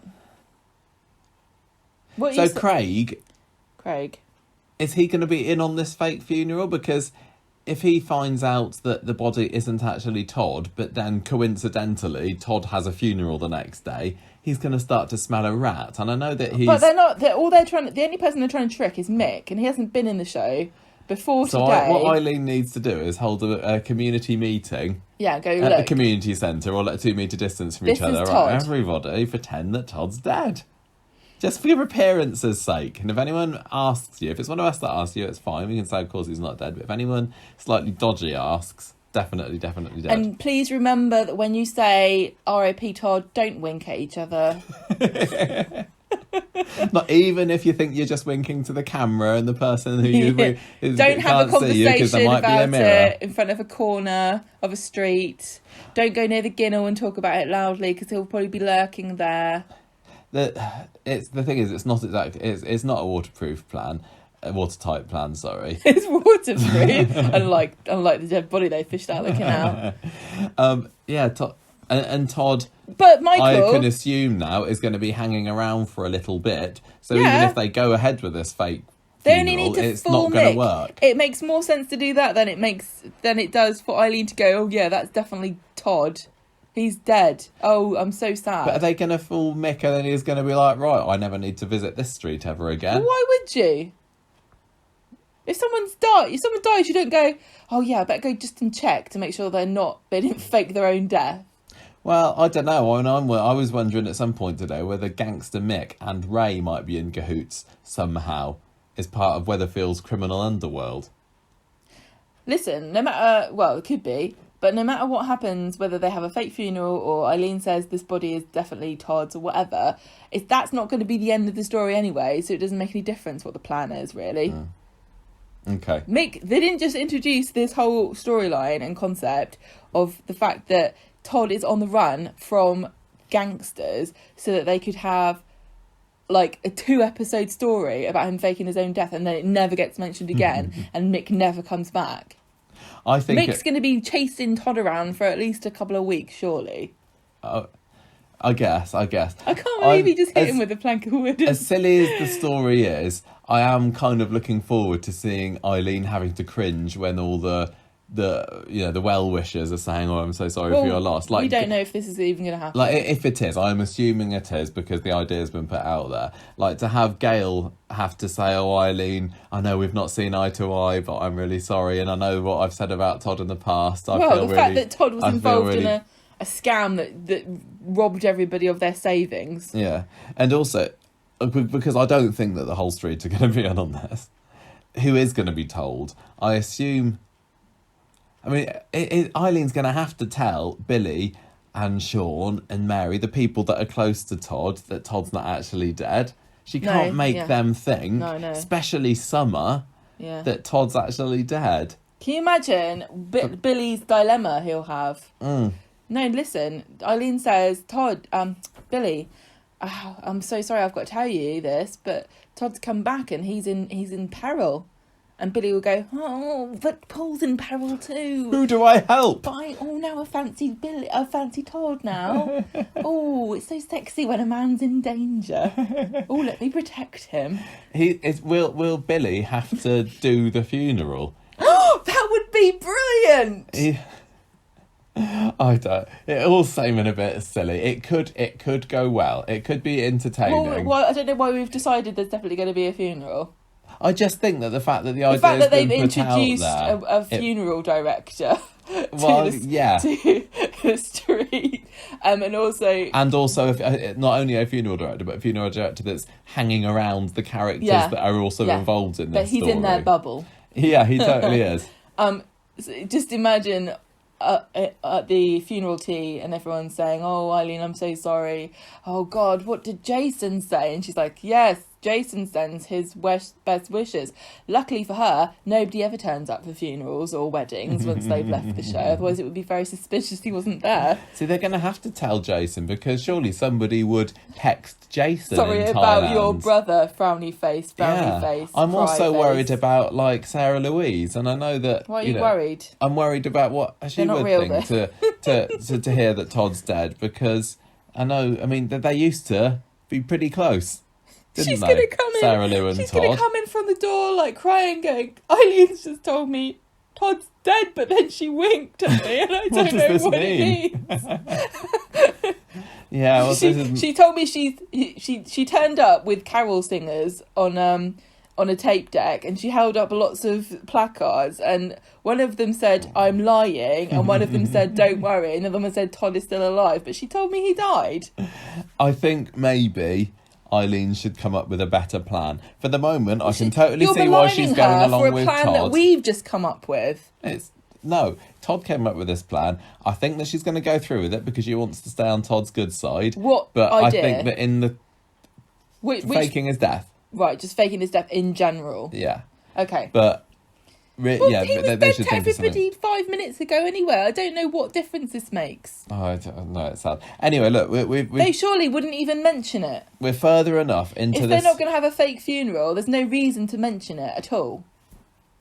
He's going to have his name, but they've got to publicise it somehow, because there's true. No point faking somebody's death if the person they're trying. Anybody. I faked my death once. Nobody seemed to care. Right, what do we think of the new Todd? It's been long enough into this story to give our reactions. Yeah. What are our first I don't think impressions it's been of long new enough. Todd, or grim impressions, as he is a Grimshaw? Yeah. Were they grim? Well, listen. Oh, it's hard, isn't it? You said it's been long enough into this story now. No, long enough that we've been talking about this, and we've been skirting around the issue. I haven't. My point is, I really don't feel like I can judge him at all from this. Then nothing about this story gave him an opportunity to demonstrate anything to me about whether he is a good Todd or not. Honestly, I didn't get any Todd vibes off of him at all. It kind of felt to me like it was like Eileen's other son, who she also called Todd, It was a bit like that. It depends I am on what... totally willing to try and accept him, which is a big step forward from me. Oh, for God's sake. 6 months ago. Oh, how nice of you, Your Royal Highness. I still think that he's one of these characters that is going to be massively, massively difficult to recast because Bruno Langley was so charismatic and charming. But also a cad. In this role, he played the role of Ted Fancier. Todd brilliantly. He was one of the best. Look, we don't want to talk about Bruno Langley. I'm not talking about Bruno Langley and why he's not doing it anymore. No, but I know people get annoyed when you talk about somebody and divorce their work from their behaviour. I know that it's problematic to separate them, but for the purposes of this podcast, we have to do that because otherwise we just spend every single episode talking about Bruno Langley. Todd, Bruno Langley, whatever, was one of my favourite male characters / actors in the show when he was in it. Unfortunately, yeah. Unfortunately, for me now. As well. I said really, time and time again, I cannot really accept a recasting of him, and now character. we find out that there is a recasting of him. But I am think willing we to will give him do it another go. But it's into so the world difficult. by talking about and it not happening. I was watching him tonight, thinking, oh, that's just not Todd. And Gareth Pearce has said in interviews, as have others, that other actors have replaced long-standing characters and gone on, and we've kind of forgotten about it and accepted it. For example, Kate Ford and Ben Price are the two names that get brought up the most, aren't they? Yeah. They're the best, the most well accepted recasts that there have been. There were, I mean, I can't remember. Dawn Acton had been away from the show for maybe a little bit longer, although she'd made, the odd appearance since the mid-90s. I don't know enough about Dawn Acton and Tracy being recast to have an opinion about this. Watching the old ITV3 episodes, I really do think that Dawn Acton was pretty good, and maybe she could have been good too if they just kept her on. I think Kate Ford is wonderful as well, but I think because I think anyone else being. I think Dawn Acton had only been Tracy Barlow for 5-6 years or so, not That's as long as Todd. hardly any time at all. And then when Ben Price came in, he was replacing Adam Rickett, who was certainly very famous. Yeah, and people. He was. I can't think of the right word. Popular. No. Hated. Well, I don't know what you mean. Hunky. Good looking. I don't even know anymore. Floppy head. Smaller. People said that Ben Price is very different to him, and that's not Nick, but he certainly. I don't think people were going, oh, but I love Adam Rickett's portrayal of Nick so much, I just want to cling on to that. No. Like we are with Bruno Langley's portrayal of Todd. So he has got, I think, Gareth Pearce has got a harder job than both Kate and Ben did. I see what you're saying.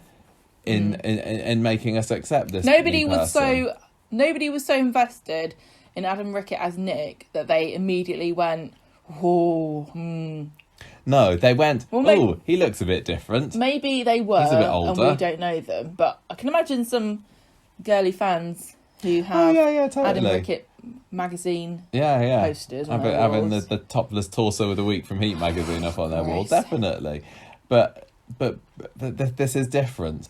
And seeing this new guy as Todd today, I was going, no, that's not Todd. Yes. But also it wasn't just the fact that he doesn't look like him. I think I said in the Cabin Extra when it was announced that he was coming in, like, that's probably one of the least important things for me, because even if they got somebody who looks quite like him, in the back of my head, I'll be still saying, that's not him. So it doesn't make any difference to me particularly. Yeah. If you've got to recast, I don't care if it looks like him or not really. No. It's the fact he wasn't acting to me like Todd.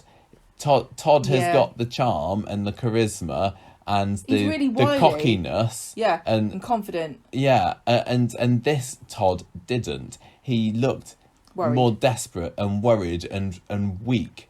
And yes, he's been away for 3 years, and that changes somebody. And he's on the living in a bush. He's on the run from gangsters, so maybe he would act like this. But I feel that if this was old Todd coming back after a 3-month break and he's on the run from gangsters, I don't think he would be looking quite so shifty and helpless and vulnerable I think this would have been an easy buy if we had Bruno Langley as Todd coming back and acting like this. We would have gone, oh my God, this is really shocking. Todd's definitely in danger because he never would act like this normally. The stakes must be very high. But because it's a different actor, because we've got Gareth Pierce playing it, we're immediately going, oh, they're not writing like they used to for Todd, and his performance is not the same as it was before. This feels like a completely different character. It's so much easier to accept someone as a recast if their character's consistent with how it used to be. Yeah. And I understand that they needed to have him like act like this to make the story, feel important, but it's not a great way to introduce this character, to be honest, because we should have seen him, like you say, confident, cocky, arrogant, in it for myself only Todd, not Todd going, oh, I'm really worried, don't hurt my mum. I can't imagine Todd ever saying that. No, I mean, Todd oft was a bit of a mummy's boy, particularly when he was younger. I definitely think he would want to protect his mum, but I also think that he would have had a better plan than I'll hit him with a piece of wood and run away. Like, he would have like tricked the man somehow and made Eileen think that he was throwing her under the bus, but actually would find out it was a clever ruse to get them away from this situation. And he actually had a really great plan. There have been times when Todd was actively antagonistic where his mum was concerned. They do have a kind of like Gail and David relationship. I mean, there was that story. Do you remember when Todd was pretending to be or Eileen was talking to Todd online on a dating app or something, and right. She didn't realise that it was him, and he was trying to trick her, and I think that was because her negligence had led to this scar appearing on his face because reasons doesn't really matter. Oil on that sense. He got mugged, didn't he? Yeah, he did. He got mugged, and he blames Eileen and Jason for not being there to stop it or something. I don't know. But yeah, he's definitely been a thorn in Eileen's side before. But equally, I do believe that he would want to protect her. It's really difficult. I want this version of Todd to get into a situation that the old Todd would get into. I want him not to be on the back foot anymore and see whether he can do the cocky, confident, snarky, smart at Todd that Bruno Langley portrayed. It makes me wonder why they brought Todd back. Did they bring Todd back because they said Todd's a great character, we want him back in the show, or did they say we've got a story that we can only tell if we use Todd as the character? Or was it a because case it of feels Eileen's to me not at the done much moment recently? like it's the latter. Because why bring Todd back like a completely different person? Yeah, you can't just create a random new character and say that's Todd.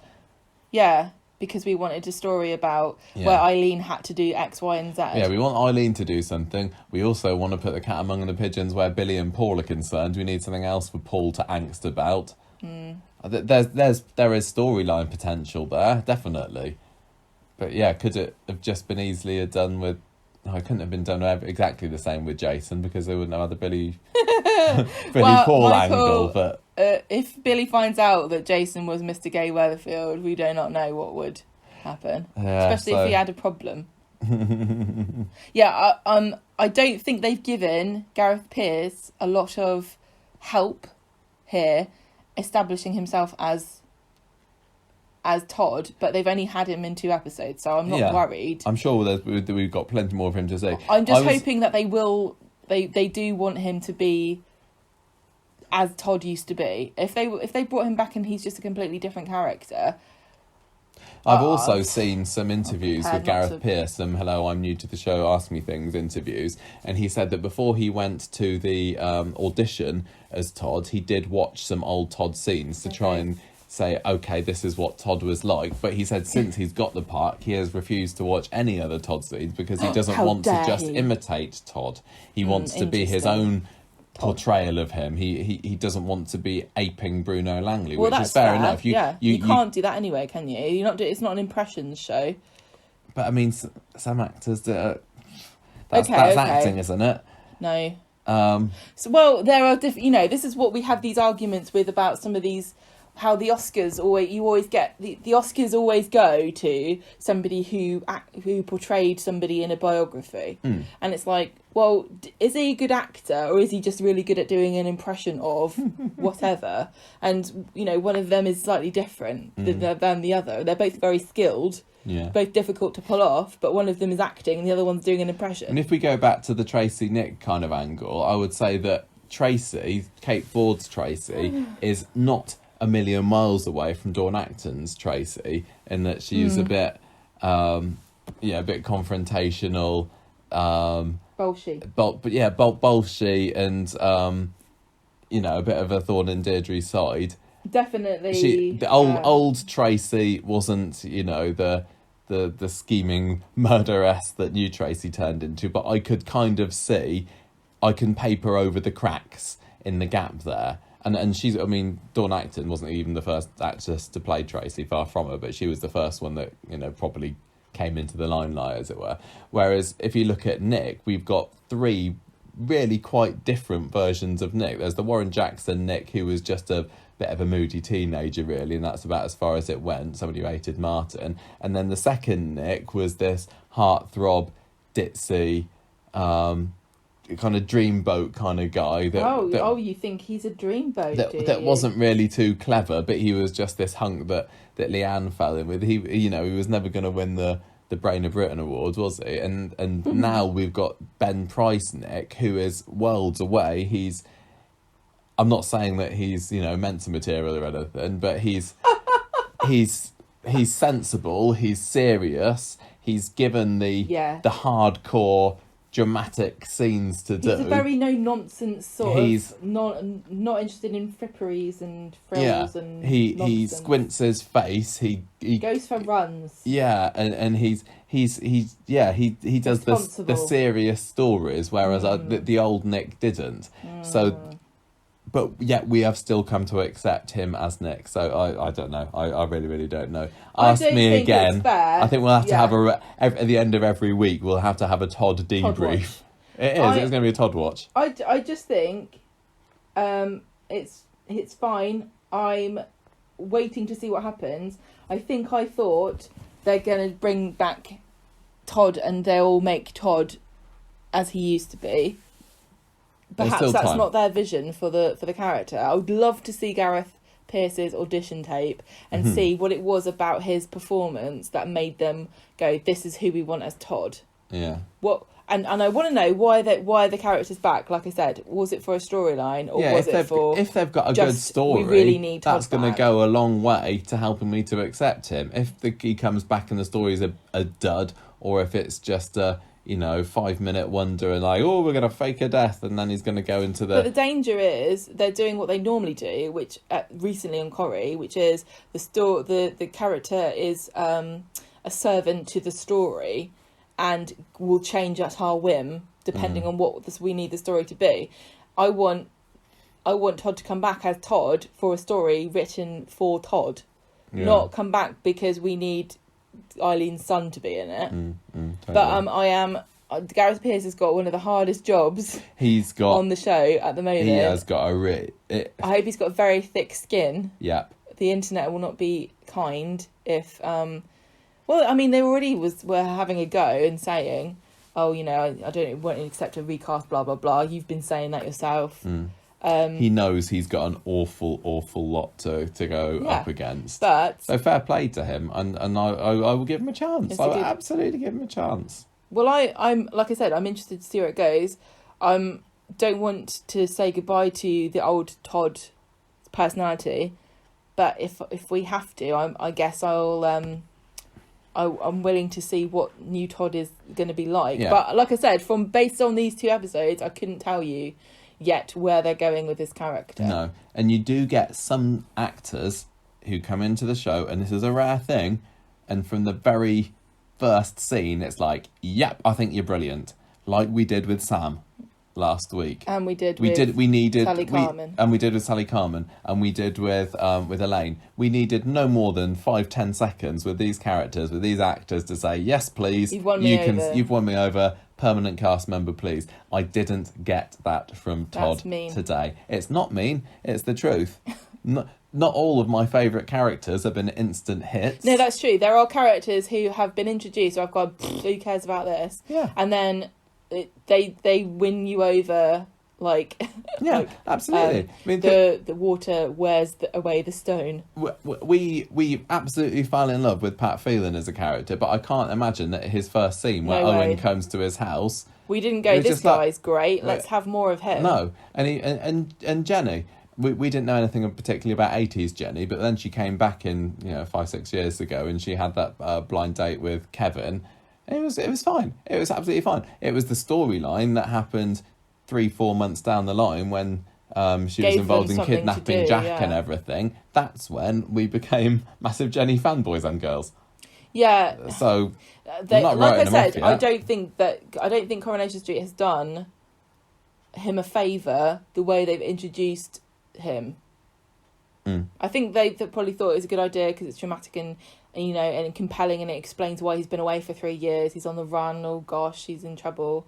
He needs Eileen's help, but it just didn't feel like Todd, because Todd wouldn't be in trouble, because Todd was one of these guys that could talk himself out of any situation. Yeah, well, he's just as Lenny said a few weeks ago when he did some investigating. He's just bitten off more than he can chew. He's got on the wrong side of the wrong guy. I know, but to me, honestly, when I imagine, sometimes people that I imagine them as dogs, which sounds weird, but it's true. And I imagine Todd as a chihuahua, a sneaky chihuahua who could run into the middle of a massive dog fight over a bone and come out with a bone in its mouth, run off and eat it while everybody else is still fighting, He knows his limits. He knows that there are certain challenges, but he uses his brain to overcome them. And he seems like unthreatening, but he really is the scariest one of all, just like a chihuahua. You know what I mean? I just think that even if he were in over his head, he would think his way out of it. And because that's Todd's personality. he has come up with a plan.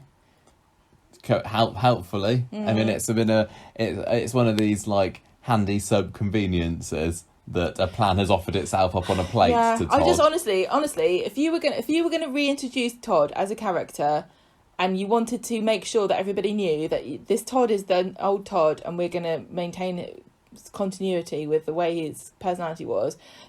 The only way I can imagine him being introduced is setting up some kind of weird meeting with somebody at a bar, and you look over and it's Todd there with a drink, all smug and smarmy. He's tricked you, he's done something, he's on top again, he is totally in control of every situation. It's Todd, Yeah. With a smart suit on. Yeah. I mean, even his outfit didn't feel like a Todd outfit. Yeah. But not that I really remember what Todd wore, honestly, but in my mind, he was always very smartly dressed. He might have spent his whole time in hoodies, but he projected a sort of impression of wearing a suit. Right, I'm going to move on. Yeah, sorry. I'm still really excited early about him initiative. being back, and I still really think Gareth Peirce has got a lot to show us. And I've They heard wouldn't, very good things about yeah. him as an actor from other things that he's done. So I'm I've got excited no to see where it reason goes. to And even if they don't prejudge. go back to Todd how he used to be, I will accept it. I'm not going to hold it against. They turn him into a good character. Yeah. Right, Johnny Scott's secret. So let's whiz through this. We were doing really Scott well is this time. back. Scott is back, everybody. Yeah. Again, after I don't know how long since we had that security guard. Fished out the canal. Yeah. So Scott sees Johnny going into the Rovers and goes, "Oh, I was in a storyline with him a couple of months ago. I suppose we better get back on that train." He's just been speaking to Emma, by the way, about Oliver and saying, "Oh, wouldn't it be nice if he had a bit more money to pay for this court case / German medical treatment?" So Scott goes into the pub. Jenny's there scrubbing the decks and says, "Oh, come in, Scott. Welcome back to the storyline. It's about time we did something more with this." So Scott's kind of saying, oh, you know what? I think I'd quite like to raise some money for Ollie. And Jenny thinks this is a wonderful idea. Johnny is less welcoming of having his old pal back in his home. Perhaps he might be a bit more welcoming if Scott would stop hanging around and going, "Ha ha, this the price of a beer in here is a steal, isn't it, Johnny? Ha ha ha ha ha." Yeah, he is rather rubbing it in. So when Jenny goes out the back, Scott says to Johnny, look, I'm struggling to find work at the moment. Oh, yeah, this is like what you were saying. Isn't it hard when you've been inside to find a job? Oh, you wouldn't know, would you? Because it was me, Scott, that took the rap for that that mysterious thing that we did all that time ago. You know, Wink. that crime thing. Just a joke. We're pals, really, aren't we, Johnny? And Johnny's like, oh, he can't take this. I hope his heart's okay. Because he's gonna keel over if we're not careful. So the main draw of this episode, or this storyline in this episode, I have to say, was Jenny and Emma and Evelyn's wine tasting experience. Because Emma's feeling a bit down because her brother's on death's door. So Jenny's just like, just do what I do when I feel depressed. Drink your cares away. Come and taste some of this wine that I've had shipped in from the brewery, Emma. So They start getting the glasses out and getting all ready for that. At the meantime, Dev bursts into the Rover and is like, oh, my shop has been broken into. I need brandy for the nerves. Who could it possibly be? And we're led to believe, when we see him acting a bit shifty, that Scott's the one that's broken into the corner shop and taken this. So the wine tasting starts. Emma does a fantastic impression of me when I'm given something to try and ask my opinion of it by describing it as nice. Yeah, and then Jenny says you need to elaborate a bit more, and she says it's a nice French white wine. Her delivery of that line, she did was it really well because she was so pleased with herself that she's like, yep, that, can't think of a better way of describing this. Is exactly what it is. Everyone's going to be thrilled when they hear about this. That was wine. Fantastic, but then they ramped it up even more by inviting Evelyn back in. First, Evelyn's scene post-lockdown We're so lucky. is coming in because she's been obviously involved in the whole breaking thing. She works at the shop. Evelyn comes in and basically is like, gives Emma the boot, doesn't she? It's like, I'm the second person in these scenes now. I'm the second person in this wine drinking sketch, and go and sort out getting some money off of Scott, which is what Johnny sees. He sees him giving Emma bundles of cash, and he thinks, he's the one that robbed Debs. So Johnny, while Jenny is there quaffing Liebfraumilch with Evelyn, Johnny asks Scott to come out to the backyard and says, I think you stole that from the corner shop, didn't you? And Johnny again keeps him hanging for a little bit. He lets Johnny believe that he's been and stolen the money. Even he says, it was just an advance of my wages, but kind of the way he says it makes him think, well, that's going to be my story, but you and me both know, I'm just an old criminal, just like you are, but when we find out later that the scallies that robbed the corner shop have actually been caught, Johnny is forced to apologise for making such heinous accusations against Scott. Heinous. Or whatever. And that's basically it, really. Scott says, of course I would never rob the corner shop, but, if there was £20,000 on the table, Johnny, maybe that's worth committing a crime for, like maybe we did. And Johnny's like, shut up. Stop going on about it. Scott's the kind of guy who you'd be in a bar with and you'd be like, don't look behind you now, and he'd go, what? Yeah. And rotate his head around like the girl off The Exorcist. So that's basically it. I mean, I've skipped a lot of the Jenny getting drunk stuff because there was hilarious. There wasn't much story there, I have to say, but it was still entertaining to watch. But I will still say, really great. And what? I've said it time and time again about Jenny. It's entertaining. It was very, very funny. Right. Evelyn was brilliant. Jenny's lines were great. I love the stuff about drink responsibly, drink respectfully, and Jenny saying, I'm not having a bottle, tell me what to do. All of that was brilliant. Yes. But get to it.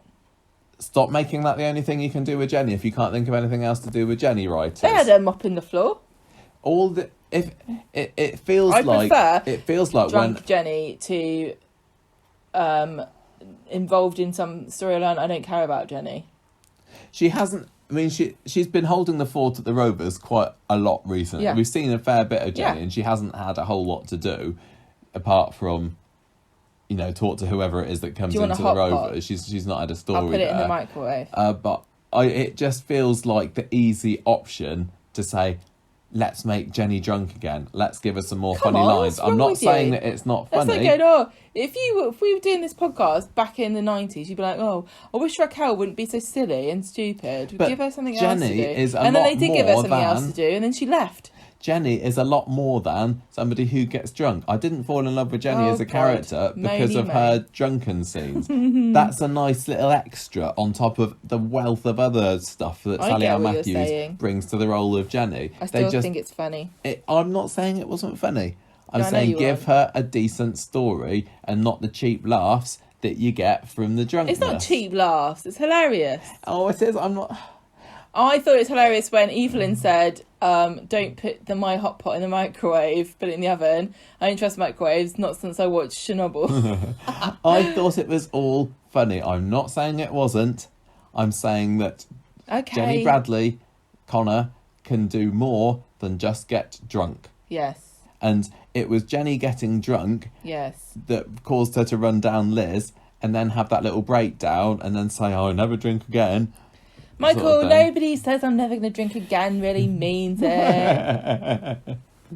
Oh, I'm not. It is not a criticism of Jenny Bradley. She is still one of my favourite Yeah. characters. I just. But think whenever that she she's- gets out the wine, you know you're in for a good scene ahead. And having her and Emma and Evelyn together was really great.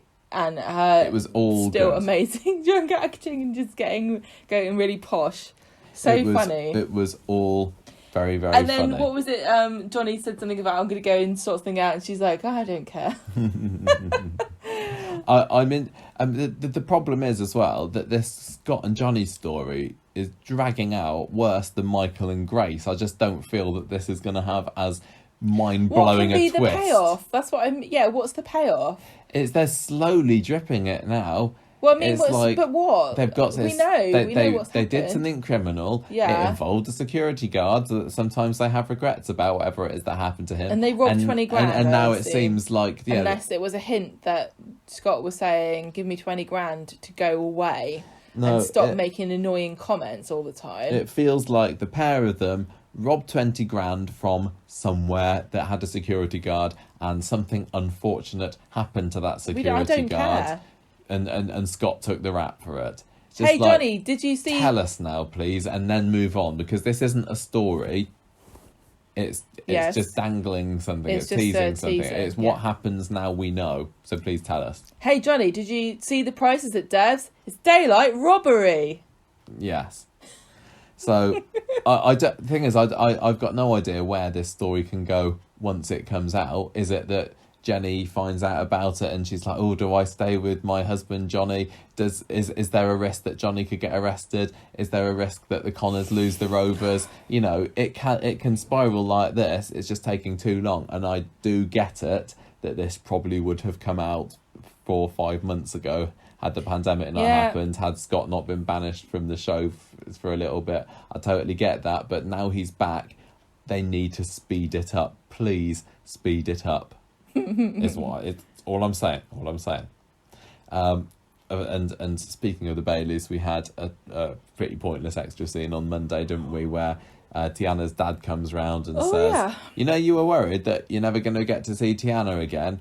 I'm just saying, you'll never see Tiana again. You were And right to worry. You were right. And Yeah. Micah's like, oh, that sucks. Oh no! But that's what I thought on Friday, so I don't know why you bothered coming round to rub it in I on don't know why Monday. we had to have this scene to establish the fact that don't come. Because Michael already said they told me not to go near him Yeah. or her. I don't feel that this added anything to the story, but never mind. But it is a shame that this story that was so brilliant last week, Definitely over the now. biggest, the best story of last week, is now like, no, we're not going to do that And are they anymore. ever going to mention Tiana again? I mean, what's Grace doing? Where did we leave it with Grace? She was arrested, wasn't she?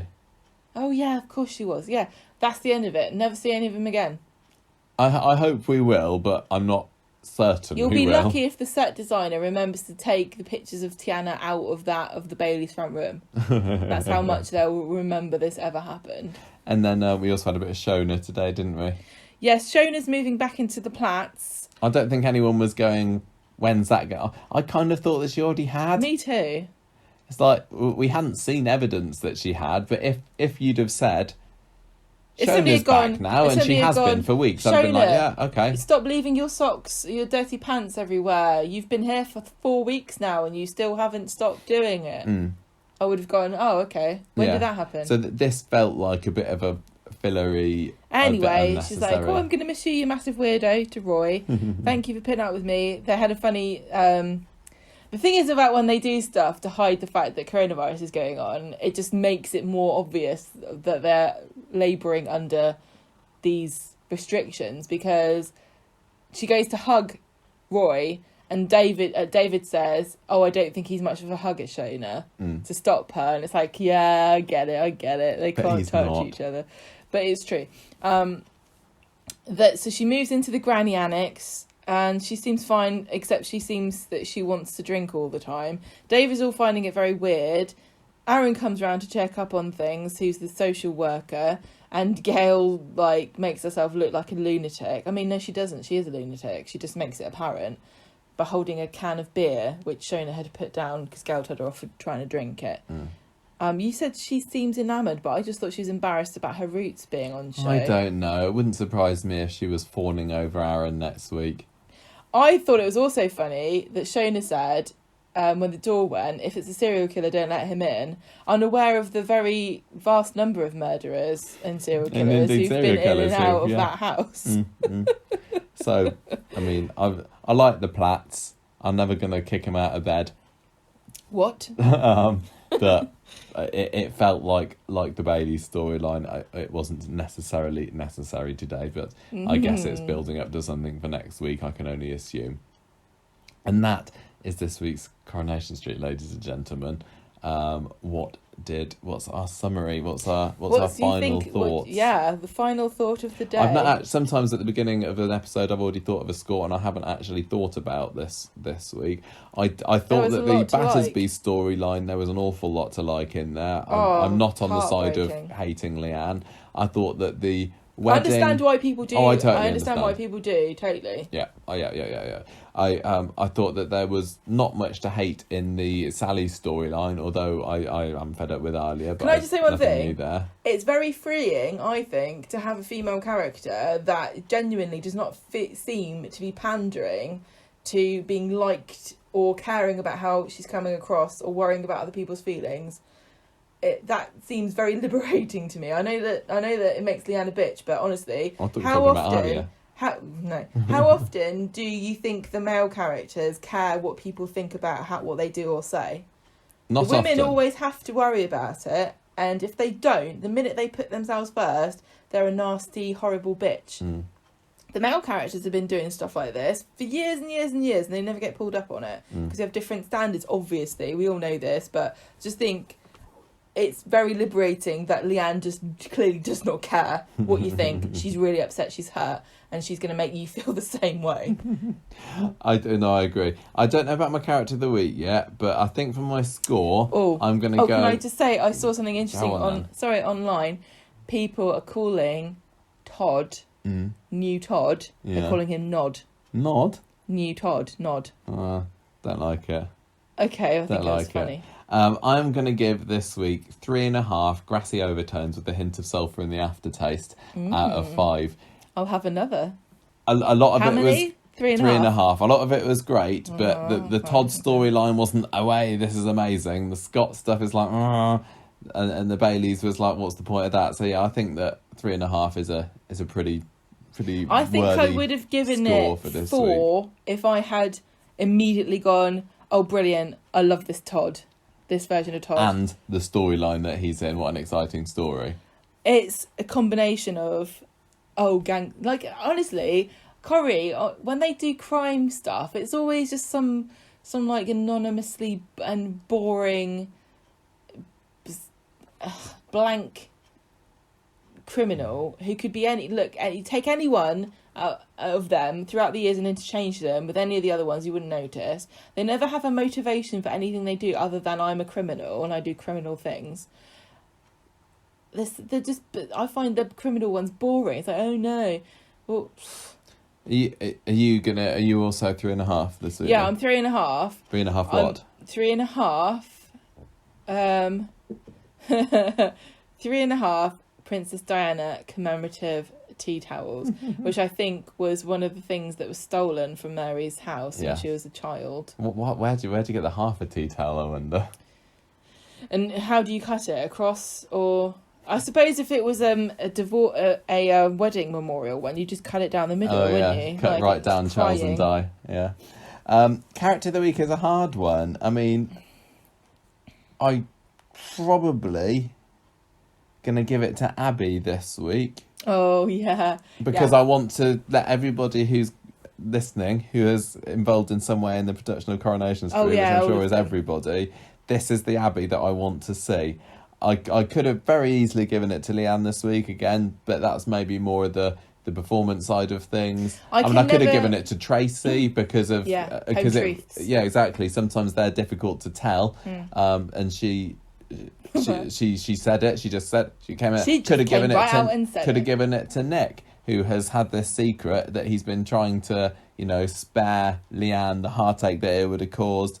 But in the end, he's like, no, I'm just going to do it because this is what's important to me. There's a parallel here between Steve blurting out, "Ollie's my kid," when he thought he would keep it a secret for longer, and Nick blurting out, "Sam's my kid," right at the end of Ollie's life. They do like the whole paternity cliffhanger dramas, don't they, on Coronation Street the last few years. I just am so jealous of men to be able to spawn children without knowing.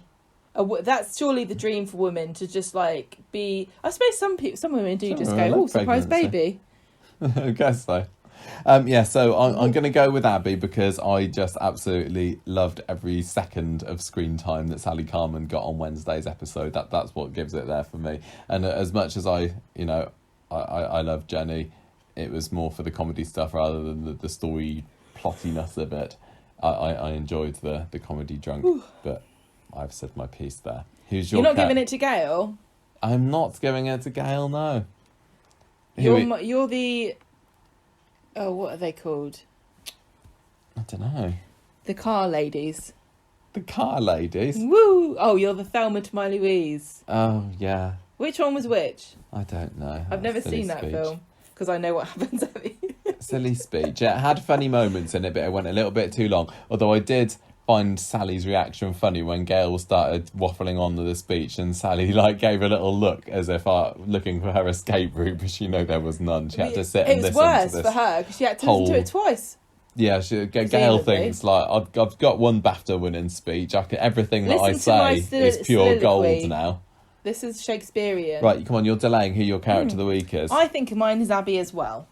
Correct. Yeah, can't imagine myself ever getting bored of Abby being the hero. I know it very well could end up as a bit of a cliche, a bit of a stupid running joke that Abby always saves everybody, but I can't see myself ever hating it. No. It's amazing. I love her so much. Abby it's really victim, lovely to have a heroic female character whose rescues are almost entirely always physical as well. She's got a touch of the Eddie Yates to her, hasn't she? As somebody who's come from the wrong end of the tracks, but she's done good and turned her life around and just don't give her morphine again. She's like a gremlin after midnight. Eddie didn't have the hang-ups and the demons that Abby's battling, unfortunately. So God, can you imagine? There we go. So we both got same character of the week and same score this week. I'm glad we're on the same consensus page. Has been reached. Unlock the doors. Everybody is the end of Street Talk for this week.